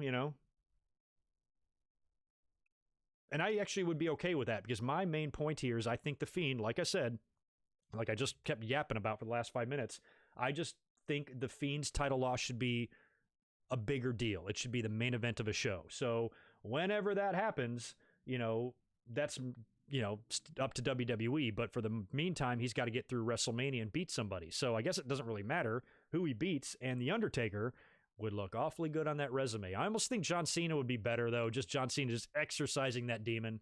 I think I'd rather see Bray beat Cena than beat The Undertaker. And I guess it all depends on Cena, too. I mean, is he coming in, in between movies? Is he coming in for WrestleMania and WrestleMania only? Maybe a couple of TVs before and after? Or will he stick around? And he's going to be here till midsummer, maybe even till SummerSlam. If that's the case, then we might have to talk about him actually winning the title. I don't know. And Goldberg's a weird thing too, because does he even need to have a match at WrestleMania? If he does lose on Thursday and then he goes into WrestleMania to have a match to potentially lose, is he going to come back and just start jobbing every time he comes back? I don't know. I almost think Goldberg doesn't need to have a match at WrestleMania. Sorry to tell you. I like Goldberg and everything. I just don't see the point in having him take up a spot on the card. I can understand Saudi Arabia, no big deal. You got to do things in that show. You got to put names on there, but I don't think he's needed. I don't think Triple H is needed either this year. I think you keep Triple H and Goldberg off the show. I'd rather see Goldberg involved in instead of a match. I'd rather see Goldberg involved in one of those big segments. Remember back when Sting faced Triple H, the NWO came down, DX came down a couple of years ago. John Cena and The Rock teamed up to beat the shit out of the Wyatts, I think. Rousey and Rock did the thing with Triple H and Stephanie. There's always that segment. So whatever that segment is this year, throw Goldberg in there. Get whatever legends you can find out there. Get Goldberg, and one thing I mentioned too in the last couple of weeks here on the channel, Sting and Undertaker. Maybe you do that big face-to-face thing. A match might be unrealistic. A match just might not look very good. But if you do the type of deal where you just do the stare down, maybe Sting is in the ring and he surprises everybody. Nobody knew he was going to be at WrestleMania. Comes down to the ring, gets on the mic, and he goes, "Guys, I know I'm not supposed to be here, but I've been granted a couple of quick minutes to come out here on the biggest show to say a couple of words, and I'd like to call out The Undertaker, and I want to go face-to-face with you. I've always wanted to know who would win between the two of us," or some shit. Undertaker comes down to the ring, his 10.5-minute long entrance. Comes down to the ring and you get that flashbulb moment. You get Taker, you get Sting staring each other down. You think this is potentially maybe going to lead to a fight, and then some heels interrupt them. Whoever the shitty heels are right now, they're fucking Revival. The Revival is actually a good option for this. And then the Revival interrupt, and they get on the mic and they start talking down, and then Sting and Taker just beat the shit out of them. They beat the shit out of the Revival, choke slam, Stinger splash, whatever, and they celebrate together. That might be what we have to get out of those guys, and that would probably be a safer way to book them rather than doing an actual match, because that's something the fans can get behind and all that. And then, much like Randy Orton, the Revival, or much like Matt Hardy, the Revival can go off to AEW, and hell, what a way to leave the company. That's why I was not upset about the Matt Hardy stuff. I'm like, he's not being shit on. Matt Hardy's not being shit on. He's leaving in a brave way. He came out there with a neck brace trying to take on one of the most dangerous men that wrestling has ever seen. And he got beaten down and he got his brains scrambled until he turned into a maniac, and he's going to turn up in AEW. And if the Revival do the same thing, they're like, shit, we got our asses kicked by Undertaker and Sting. They kicked us right out of the company and we're here now. It might be fun. So something like that I think would be better if you did an Undertaker and Sting thing. But if you ask me, I would prefer, when it came to the legends, nothing against them. I'm not anti-legend. I love seeing the legends, especially at WrestleMania time. I'm an old man. I grew up with a lot of these guys, and I'm never going to complain about seeing them. But I don't personally need to see Undertaker, Triple H, or Goldberg have a match. John Cena, I'm fine with. John Cena, I think can still go. But Taker, Goldberg, Triple H, I would just rather leave out. Sting, too. They don't need to have matches. If they want to do appearances, want to do segments together, some sort of a big legend moment, fine. Knock yourself out. But as far as matches, I think there's going to be plenty of star power there. Edge, Edge is already having his big match. Well, you got that mark. You got that attraction match already with Edge and Randy Orton. You don't need another one. And I think this year, just this year, maybe those 4 guys sit out. Next year, they could be back. LA is a big deal. There's been rumblings of Roman Reigns and The Rock. Maybe The Undertaker one day finally does have a retirement. Maybe Goldberg does too. And maybe Triple H does too. All these guys have to wrap up their careers and all of that at some point. So Goldberg's already in the Hall of Fame. So yeah, I don't know. Could be interesting. Let me peek over here to the chat here and see if anybody has anything interesting to say and anything else we need to talk about. I'm going to quickly, too, run through one more time. I'm going to have to do it by memory because I don't have them written down. But I'm going to run through my quick Super Showdown predictions for Thursday. I was saying that's a good one too. Rock versus Triple H. Yes, the thing there is I feel like they set the table for that already, and they never did it. The only thing we got was the Rousey thing, and we had the tease. We thought maybe they would do it at 32, I think, and then they didn't. I feel like the ship has sailed there. At this point, The Rock should probably work with Roman and put him over or something. I mean, Triple H, we've already seen those guys. They had many feuds. They have a ton of history, and even though it would be fun, I think they should have done it a while back. Oh, Tyson Fury's another guy. I guess we should talk about Tyson Fury, too, as far as WrestleMania goes. Goldberg versus Tyson Fury, oh, man. Could you imagine how bad that match would be? Just saying that out loud gives me diarrhea. Oh my God, Goldberg versus Tyson Fury. Tyson Fury was fucking horrible in his match with Braun Strowman. I don't want him anywhere near the WWE. But like I mentioned on Twitter tonight, we're going to need the jaws of life to pull WWE out of the ass of that guy. Triple H and Stephanie were at the fight the other night. We know WWE is, chomping at the bit to get their hands on him again and have him do something. And he had a big victory. I saw a lot of highlights from that fight. I mean, it was a really highly touted fight, and he continued to roll and probably picked up a $20 or $30 million payday from it. So what kind of money can WWE pay this guy to have a WrestleMania match or something like that? He would, in order for it to happen, he would just have to want to do it for fun, because it's not like he's going to be doing it for financial reasons. The dude cleaned up what WWE would pay him. It's a drop in the bucket compared to what he'd make at WrestleMania. So I don't want to see him involved in anything.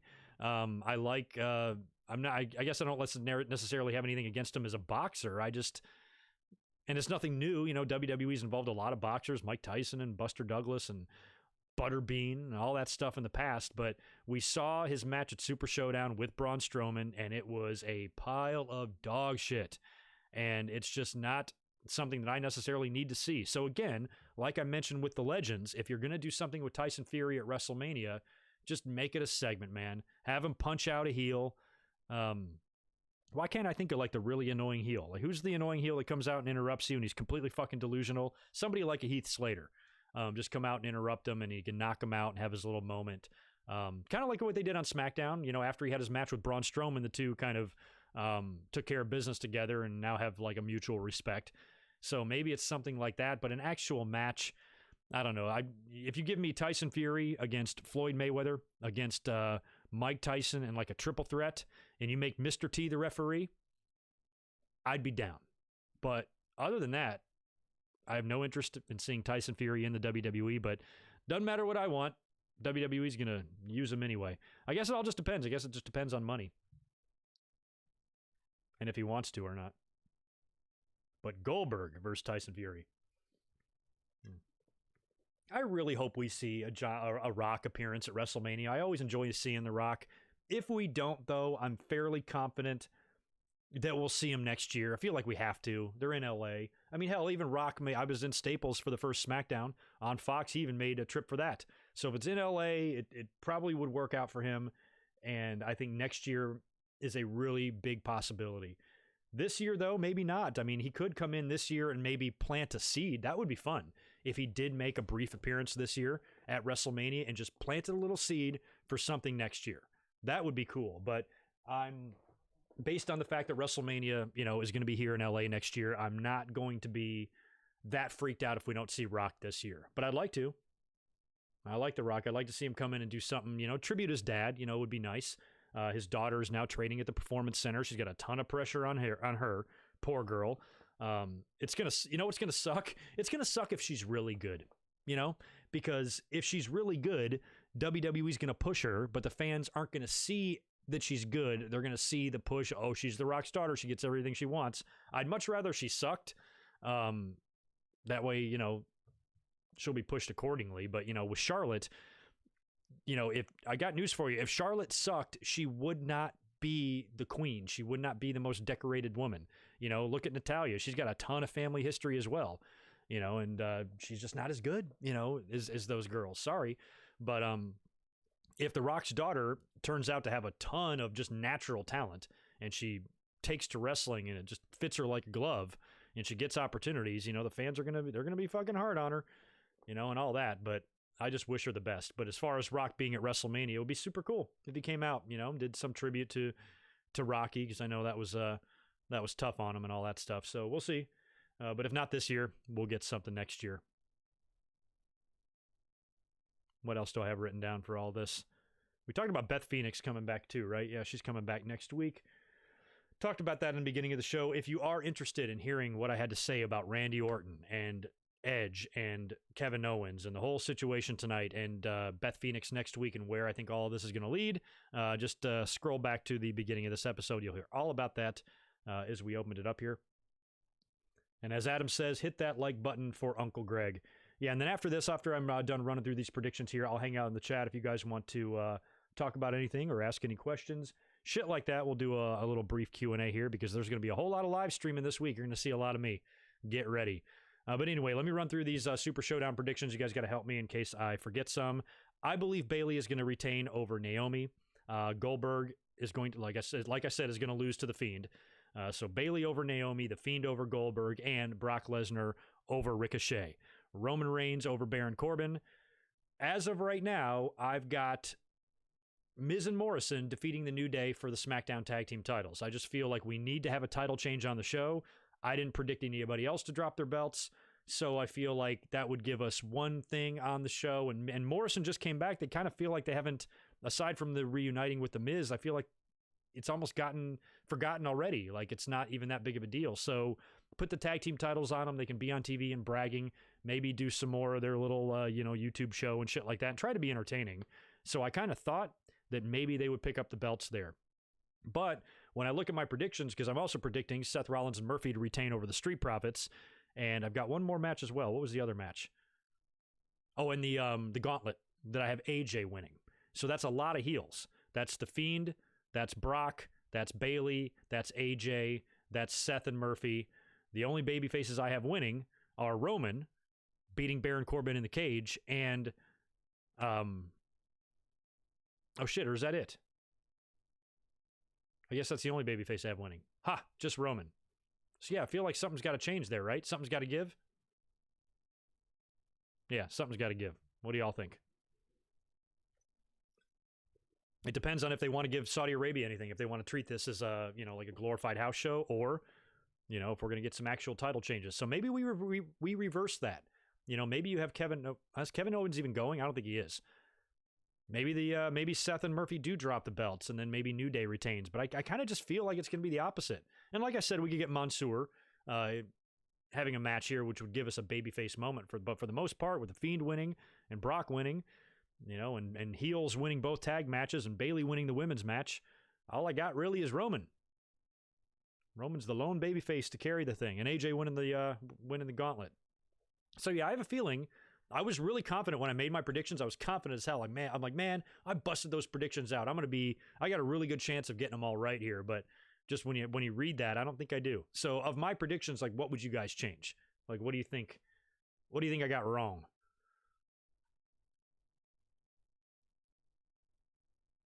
Oh my God, Tyson Fury versus Cain Velasquez. Christian, I'm going to have to block you for that. Sorry. John Morrison is talented, and I actually like him with The Miz. I actually think that's the right move. I just feel like it's, I was kind of worried about that from the onset there when he was announced to come back. I'm like, God, I feel like he's the exact type of talent that's going to be, little fish in a big pond. He could probably be much more important, have a much more important part on the roster if he was an AEW or something like that. But coming back to the WWE did have some attractiveness to it, especially if he reunites with The Miz. There's a ton of history there, and those guys were entertaining as shit back in the day, and having them come back together all these years later when both guys, especially The Miz, has just greatly improved and stuff, can make for some fun TV. But so far, I've just been lukewarm about him. And like, okay, when I see him on TV, I'm like, oh, it's good to see him, but I don't give a shit. So maybe having him win the titles here and just, being a part of the show for a few weeks is a good thing to do here. But that probably means they're going to drop the belts at WrestleMania too. So I don't know. We could see no title changes. New Day could retain. That's one change that could be made here. We could see the New Day retain, which gives me another babyface win in here, which might be enough. If you got Roman winning, you got the New Day winning, Mansoor comes out to do something in front of his home country, and maybe Hogan or somebody else comes out and does a babyface thing. That is all you need. I'm not sure. Satan thinks New Day wins. That's good. Welcome, Satan.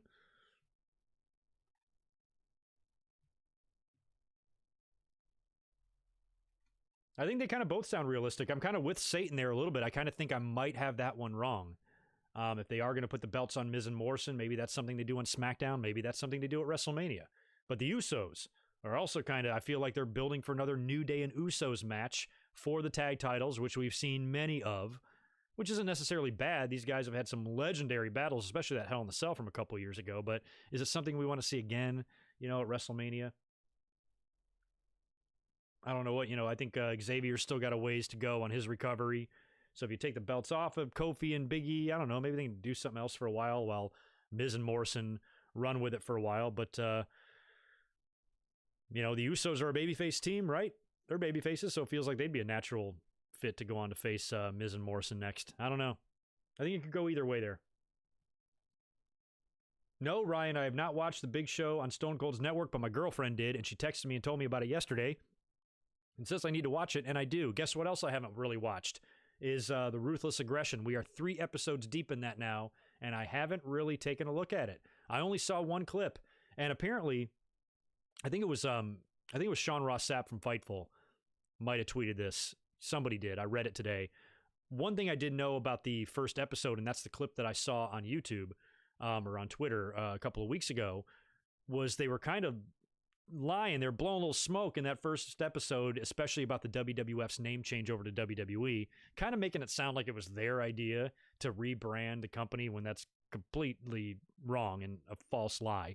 But apparently in the next couple of episodes, the episodes got a little bit better, a little bit more accurate, and WWE was being a little bit more honest. So I think they get better, but I'm kind of glad that I'm behind on it, because if I really, really like it, I can binge watch a bunch of them in a row. But I'll say something here that's probably an unpopular hot take, as somebody that was watching a lot of wrestling, or back in the 70s, 80s, and 90s, and I've seen a lot of different eras. By the time we got to the Ruthless Aggression era, I kind of felt like things weren't as good. Now, when I look back at the era now, I'm like, wow, man, the crowd was still hot. You still had amazing characters, amazing wrestling. You had Angle and Eddie and Benoit, and just a massive, great talent on the roster. But from my perspective, when I was watching that time in my mid-20s, coming off of the hangover from the Attitude Era, I kind of thought the product was really lacking. And I think WWE did start losing audience members around that time. Numbers did drastically decline from that point on. Nowadays, when I look back at 2003, 2004, 2005, 2006, even 07 to a degree, it looks pretty good. But I remember at the time really missing the old days, really saying to myself, man, it ain't what it used to be. And now, they're kind of romanticizing the Ruthless Aggression era is this great time, but I don't remember it being a great time. So I'm really interested just to see how WWE documents it, because it was a very significant era, especially for my audience. You guys that listen to me, I know many of you, that was when a lot of you became wrestling fans, was around that time. A lot of people were deeply affected and saddened by the death of Eddie Guerrero and stuff like that. So many people that now are in their early 20s, they were kids back then. So that's kind of their time period, where I grew up with, fucking Billy Graham and Hogan and Backlund and guys like that. The new generation grew up with Eddie and fucking JBL and everybody else that was around during that time. So it's just different. But I remember, I remember missing the Attitude Era, thinking the Ruthless Aggression era just wasn't getting it done for me. I wasn't a big fan of Cena at first. It took me a while to kind of grow on Cena. Me and Cena fans, and the people who have opinions on Cena are reversed. Most people loved Cena at first, thought he was super over with the rapping gimmick. He got a great reaction from the crowd. And then when he became pushed too much, fans started hating him. Me, it was different. It took me a while to warm up to Cena. I didn't even like the Thugonomics Cena. I wasn't even that big of a fan of it. I didn't start respecting Cena until he got a couple of years into his title runs. I'm like, you know what? For what's going on right now, fucking Chris Benoit just killed his whole damn family. John Cena is probably the best guy to have carrying the flag right now. You need a guy. You can't have a guy like 97 Shawn Michaels in there right now. You need a guy that is squeaky clean, keeps his nose clean, carries himself well, is professional, doesn't cause any trouble, is a great person to have doing media appearances and things like that. They needed that poster boy. They needed that face of the company, and that rubbed fans the wrong way. and it took their anger to a whole different level. And I was like, wrestling kind of needs them right now. I hate to say it or whatever. So it wasn't until around that point where I really started having like a deep respect for Cena, because he was going out there every night, getting shit on by the fans. Every fan in the world saying he can't wrestle, but yet at the end of every year, he's nominated for 3 or 4 match of the years. Every year without fail. Not bad for a guy who can't wrestle. So I was reversed with the fans. I didn't like him at first, and he grew on me later. Where everybody else, they loved him at first, hated him later. So I'm different. I'm an enigma. You guys are watching an enigma on YouTube. But yeah, I don't know. I don't know where any of that's going to go with Cena before he retires. But when you date him, when you trace everything back, to those ruthless aggression days, and he made that debut against Kurt Angle and he slapped the shit out of him and all that. I remember watching his debut. Like, I'm like, oh God, he just seems so plain to me. And then he got over with his charisma and stuff, but I just wasn't a big fan of the rapping thing and all of that. So I've always had strange opinions of John Cena. I know, right? I don't know what's going on. That's why I'm not signing off here. I figured we'd talk a little bit and answer some questions in the chat, because I finally have an audience back to what I'm used to having back in the olden timey days. So I don't know what the hell's going on with YouTube, why there's so many ups and downs. So hopefully we'll pull in some new subscribers from this episode and we can start getting things back the way they were. And next Monday, I'm going to do a live reaction. Hopefully we'll have fun. What else do you want to talk about? Barry, you think the Ruthless Aggression series isn't really worth the watch? I'm going to watch that. I definitely think it's worth a watch. Just the little bits I've seen, I've been interested in. I definitely want to watch it. Yeah, I don't think it's going to be as good as maybe the Monday Night War series. I love that. And plus, I'm with you. The Attitude Era was just a much more fun time. Definitely wasn't a better time. None of that shit they did back then would fly today. But, just as far as, who I was as a fan, I was lucky. I was in my early 20s during the Attitude Era. I was lucky because I was old enough to enjoy, the violence and the blood, and I didn't have to worry about my parents telling me I couldn't watch it and shit, because I was a grown-ass man. Where a lot of fans, they were 10, 11, 12, 13 during the Attitude Era. They didn't get to experience all that blood, guts, and violence as an adult. And now that they were adults in WWE, I've maintained this for years. And then when those very fans became adults, that's when WWE pivoted into that PG era. And now that they're old enough to enjoy all the adult stuff, WWE's targeted, their audience towards kids and John Cena and Believing Yourself and all that shit. And it pissed the fans off. They're like, fuck. Now that I'm old enough to enjoy it, I can't enjoy it. Sucks to be you. I can't really help the year that you were born. That's your problem. But that, I swear to God, that was what was at the crux of a lot of that anger towards John Cena and towards the product. Because when they were kids, they saw the beer drinking and the swilling, and they were very much into that, but they were kids. They couldn't enjoy it. Now they're old enough to drive to shows and attend shows, and they have to watch this cheesy nonsense. I don't blame you for being upset. I'm just glad I was at the right age to watch this stuff. Oh, the Out Loud dumpster segment. That was fun.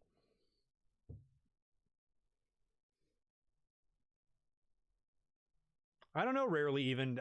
I see what you're saying there. They kind of have that vibe. You feel you're worried that the Street Profits might get the Enzo and Cass or Crime Time treatment, like be a featured team that never really wins the titles. I think they're slightly better than that because they have really good matches. I mean, they had some great matches in NXT when they won the titles in that like ladder match. How great was that? I almost think they're better in the ring than both teams, if you ask me. I think they'll get the tag titles. I think they will. Plus, the tag titles are passed around to literally everybody. Everybody gets a crack at those, it seems like. So I think they'll win the titles. Whether or not it's this Thursday or not, I have no idea. Probably not. But it could be.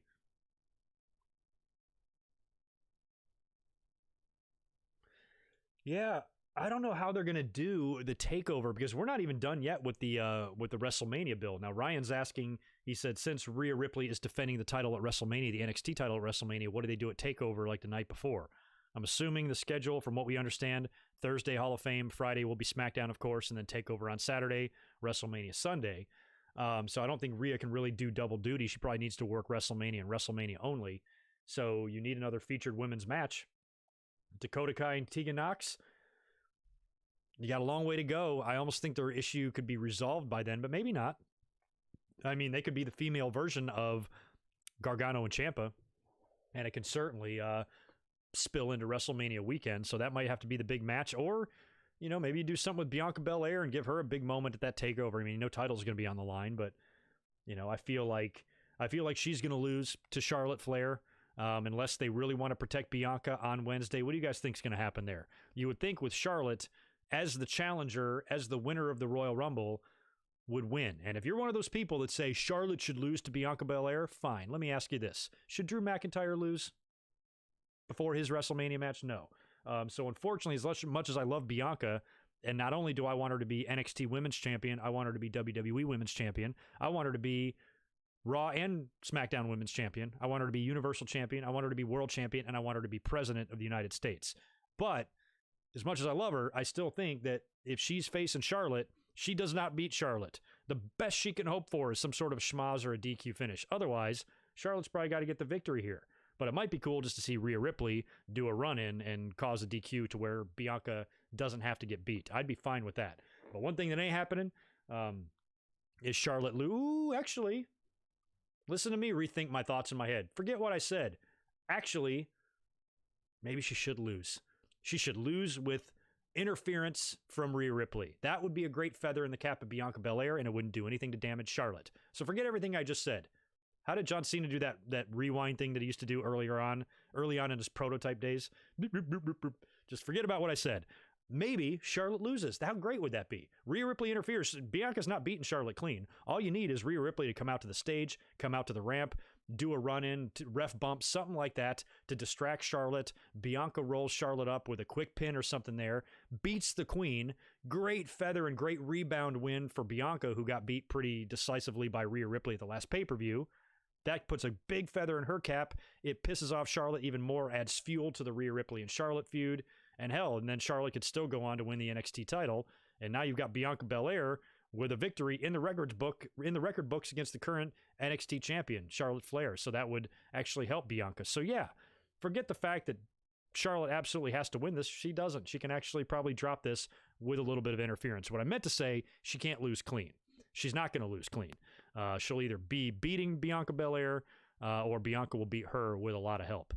Or they could do the DQ because WWE, they want to protect Charlotte too. So maybe they don't want her to take that loss, but I think it would be great for Bianca and she deserves it. So have everybody and their mother run in this match. I don't care. Just put Bianca over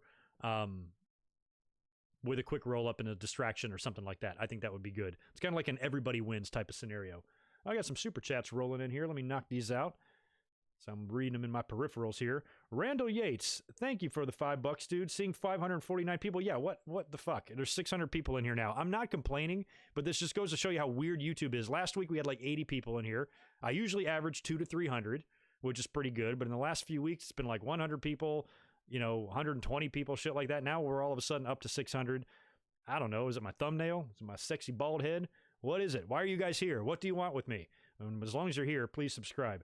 But let me finish reading your comment, dude. Seeing 549 people in here makes me so happy, and seeing the channel grow in the years I've watched you makes me so happy for you, man. Keep it up. Thank you, Randall. What's interesting, hey, Sam, thank you for the $9.99, dude. I'll answer yours just in a second. What's funny is we're coming up. It's April 11th. April 11th is the 10 fucking year anniversary of the very first thing I ever uploaded to YouTube. And I've told the story before. I was still living in North Carolina. I was a couple of months away from moving here to San Diego, and I had just gotten an iPhone. I'd never had an iPhone. They were still kind of new. They were only a few years old by this point. I had like a BlackBerry type phone prior to that, and decided to switch carriers. The iPhones were kind of getting cheaper, and I was like, I would think I was with Verizon at the time. I'm gonna switch to AT&T and go get myself an iPhone and just start playing with it. So I'm home on like a rainy day one day, and I'm playing with my iPhone. I'm laying backwards on the couch. And I've got my iPhone in my hand and I'm playing with it. And I realize there's like a voice recorder on it. And I'm like, I can record my voice. And it can record a lot of voice. I can record minutes and minutes. I can record an hour of audio if I want to. So I kind of had the idea because I was watching YouTube a lot and I was seeing like some people talking about TNA and shit. And I'm like, man, these fucking kids don't know what the fuck they're talking about. And I was like, I wonder if I can put anything on YouTube. So I kind of like recorded a few thoughts and uploaded it, and fucking rest is history. That video got a couple of hundred views, which got me a couple of hundred subs, And, I did a few more and I didn't know what I was doing and I was horrible at it, but people were listening and it got to, the snowball rolling. And here we are 10 years later. And, things look a lot different on this channel, to say the least. So thank you to everybody that has been with me for that long. I really only consider this channel to be a serious channel for 5 years. I feel like 2015 was when I was like, okay, I got a good amount of, subscribers and listeners now, and I needed to be more consistent, because prior to then, I was doing it on my own schedule. I had no schedule. Sometimes I'd come up, sometimes I wouldn't. Sometimes I'd review a pay-per-view, sometimes I wouldn't. It was just a hobby. It was just something I did on the side, and I wasn't really taken seriously until I realized that maybe I should.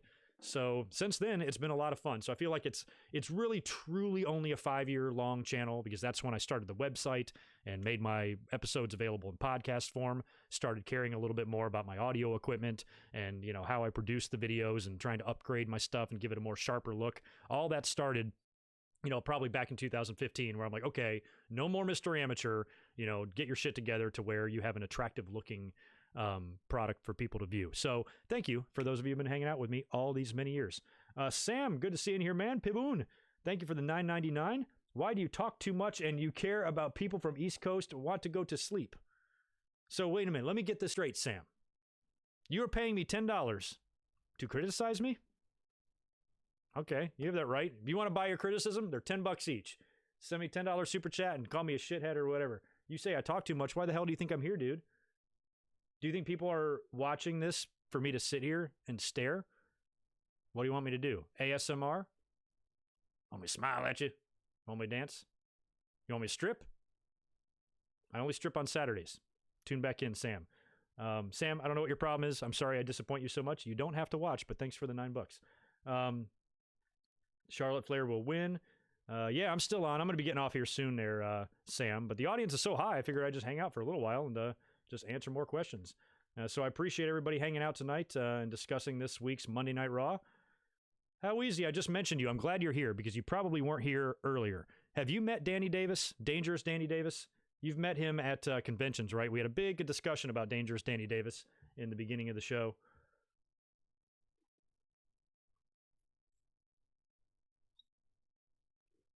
The Jonathan Lyman brand.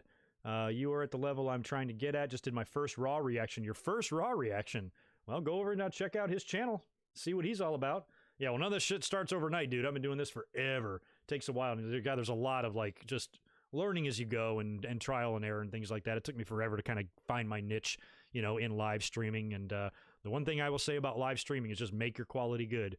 I think there's way too many grainy streams that you can't see and hear and shit like that.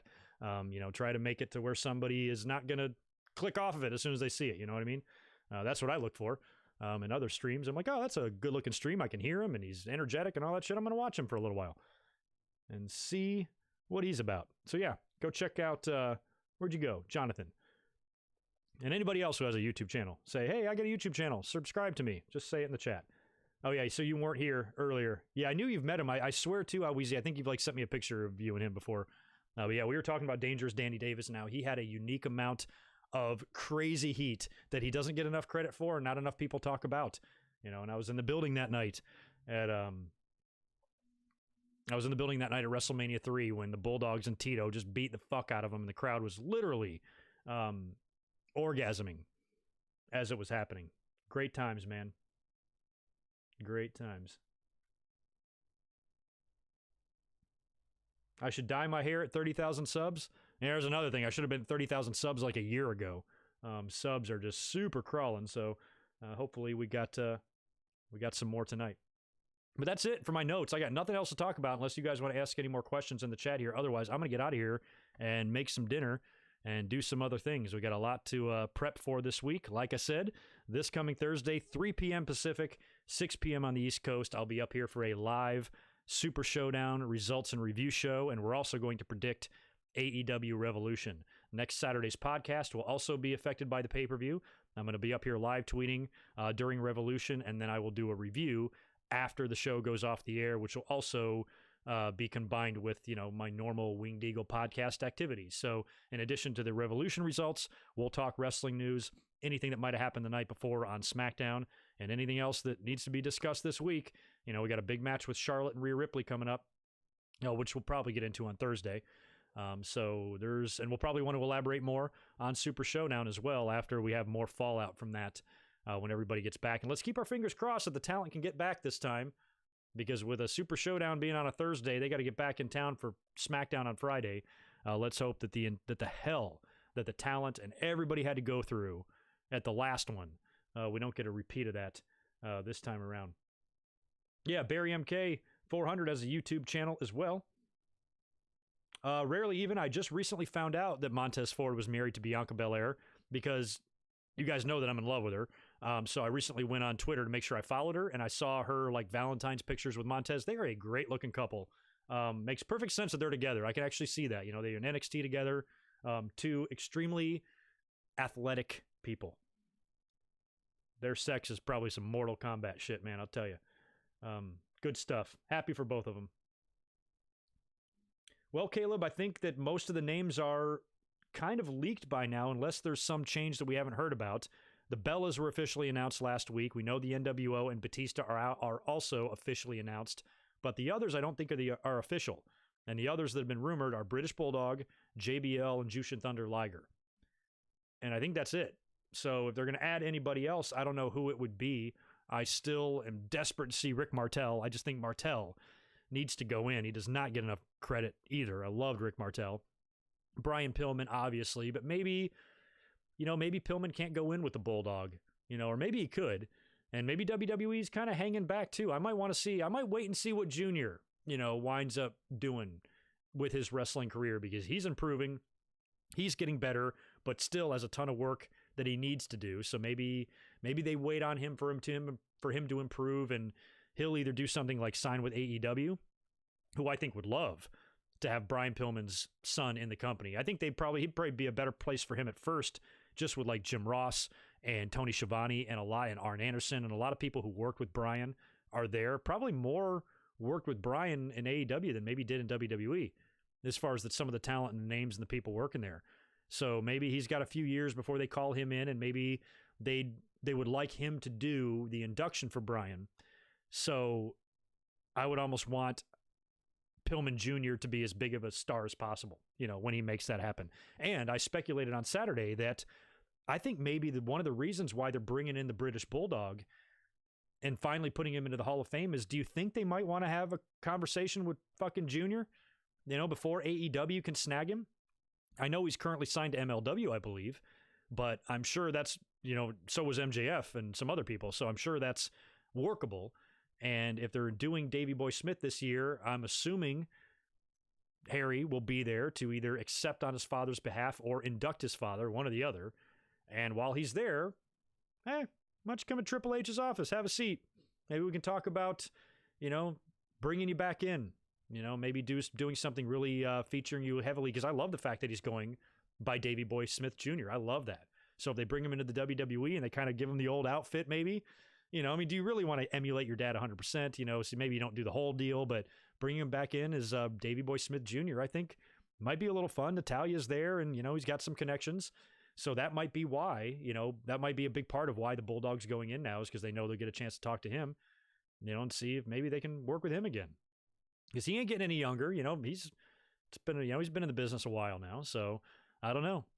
And I think when Pillman finally goes in, that could be a big moment for him too. Bam Bam Bigelow is another name that I think is just criminally overdue.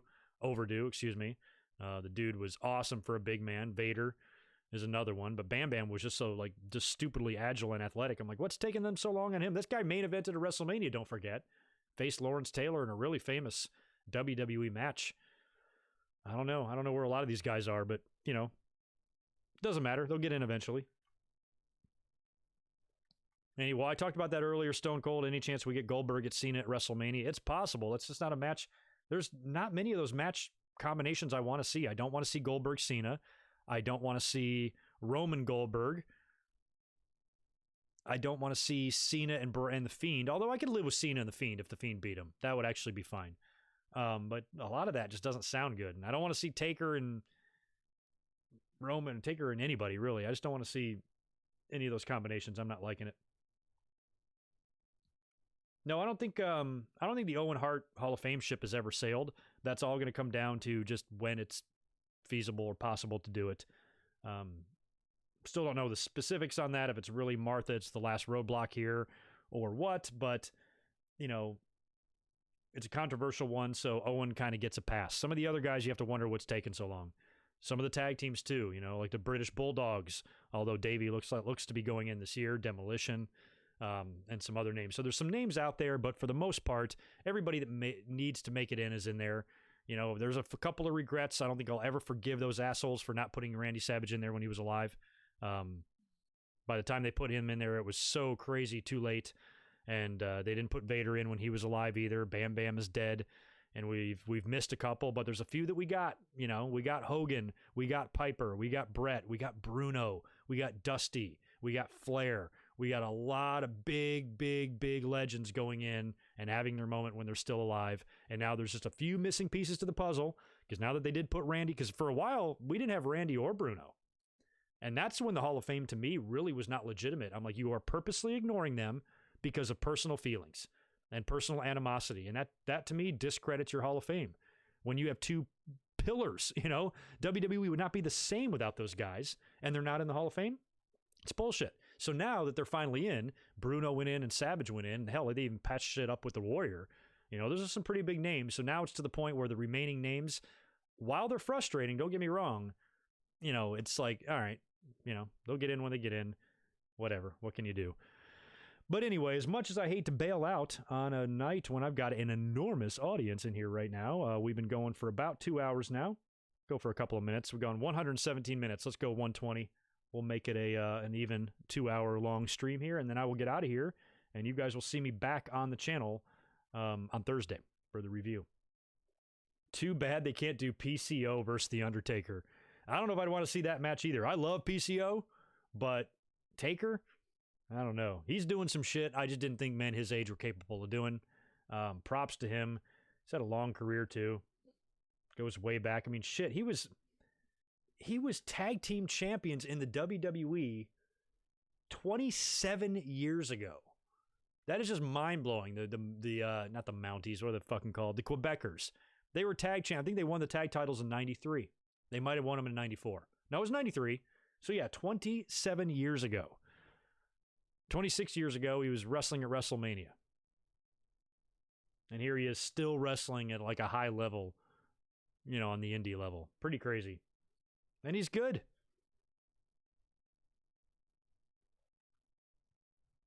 What if AJ versus Undertaker is a legit 5-star match? I don't know. That's going to be pushing it.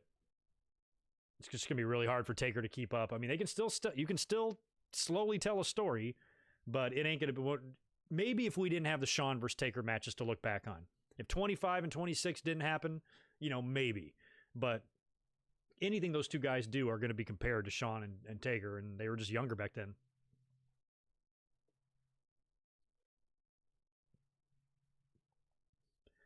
Oh, yeah. Thanks, Andrew Pike. I appreciate that. Your first video of mine was the CM Punk on Colt Cabana. Yeah, I remember when I did that. That got a shit ton of views, too. That was a crazy time, man. Yeah, it was right after that, actually, that I'm like, oh, okay, maybe I'll start taking this channel a little bit seriously. Or a little bit more seriously, I should say. Taker versus Sting versus Tyson versus Fury versus Cain Velasquez with that fatal 4-way. I think it might be a legit fatal 4-way because one of them 4 might die. We might actually get a fatality if you put Taker, Sting, Tyson, and Kane in the match. Taker and Sting might both die. That might be better as a tag team or something. I don't know. A tag team affair. Got some XFL comments. I'm happy about the XFL success so far. I was one of the ones that always maintained that they should have stuck around a little bit longer, and they have a chance to at least try. You know, they're not going to be bigger than the NFL in 2 years. It's going to take a lot longer than that. But as far as them being like an alternative football brand to watch right after the NFL season ends, I think it's worth a shot. And so far, the play, I think, has been a lot better than it was the first go-around.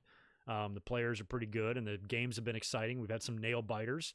And so far, it's getting, you know, good, positive reviews from everybody. Now, the ratings and everything's been up and down. They started hot, and they had a drastic decline. The same thing happened back in 2001, and I mentioned that. I'm like, you know, before we start getting too excited about this great first week, you got to remember that it happened the same way back in the day. And then the very next week, they had a dramatic drop-off.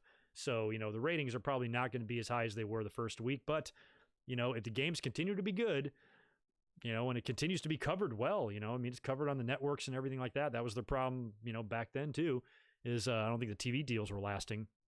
But, if ESPN is, putting investments in them and all that, they got a chance. Speaking of ESPN, we might see WWE content streaming over there one day in the future. Let's hope not. Talked all about that on Saturday, by the way. So if you want to check out Saturday's Winged Eagle podcast, you can do that on my channel right now, where we talked all about WWE potentially moving a lot of their content or some of their content over to ESPN. And I'm not even an ESPN Plus subscriber as it is. So I'll have to add something for $5 and then pay for pay-per-views on top of it. Man, they are taking a big gamble there if they want to do that. They are going to be alienating an awful lot of fans. I got a typo in my ticker there. Look at how I spelled Thursday. My H and T are reversed. Huh. Get your shit together, Greg. Anyway, I'm going to go ahead and get out of here now. I hate to leave nearly 700 of you hanging. There's a pretty good audience in here tonight. Thank you to everybody who joined in live. Please subscribe and stick around if this is your first time here. I'm up here every Monday night doing either a review or a reaction. I'm up here every Saturday doing my weekly podcast where we discuss the entire week of wrestling TV across both big brands, WWE and AEW. And I'm up here for classic pay-per-view reviews and regular pay-per-view reviews. So you'll see me on Thursday as well reviewing Super Showdown, and you'll see me Saturday night reviewing AEW Revolution. It's going to be a fun week here on the channel. So you guys take care, have a great rest of your night, and I'll talk to you real soon. Be good.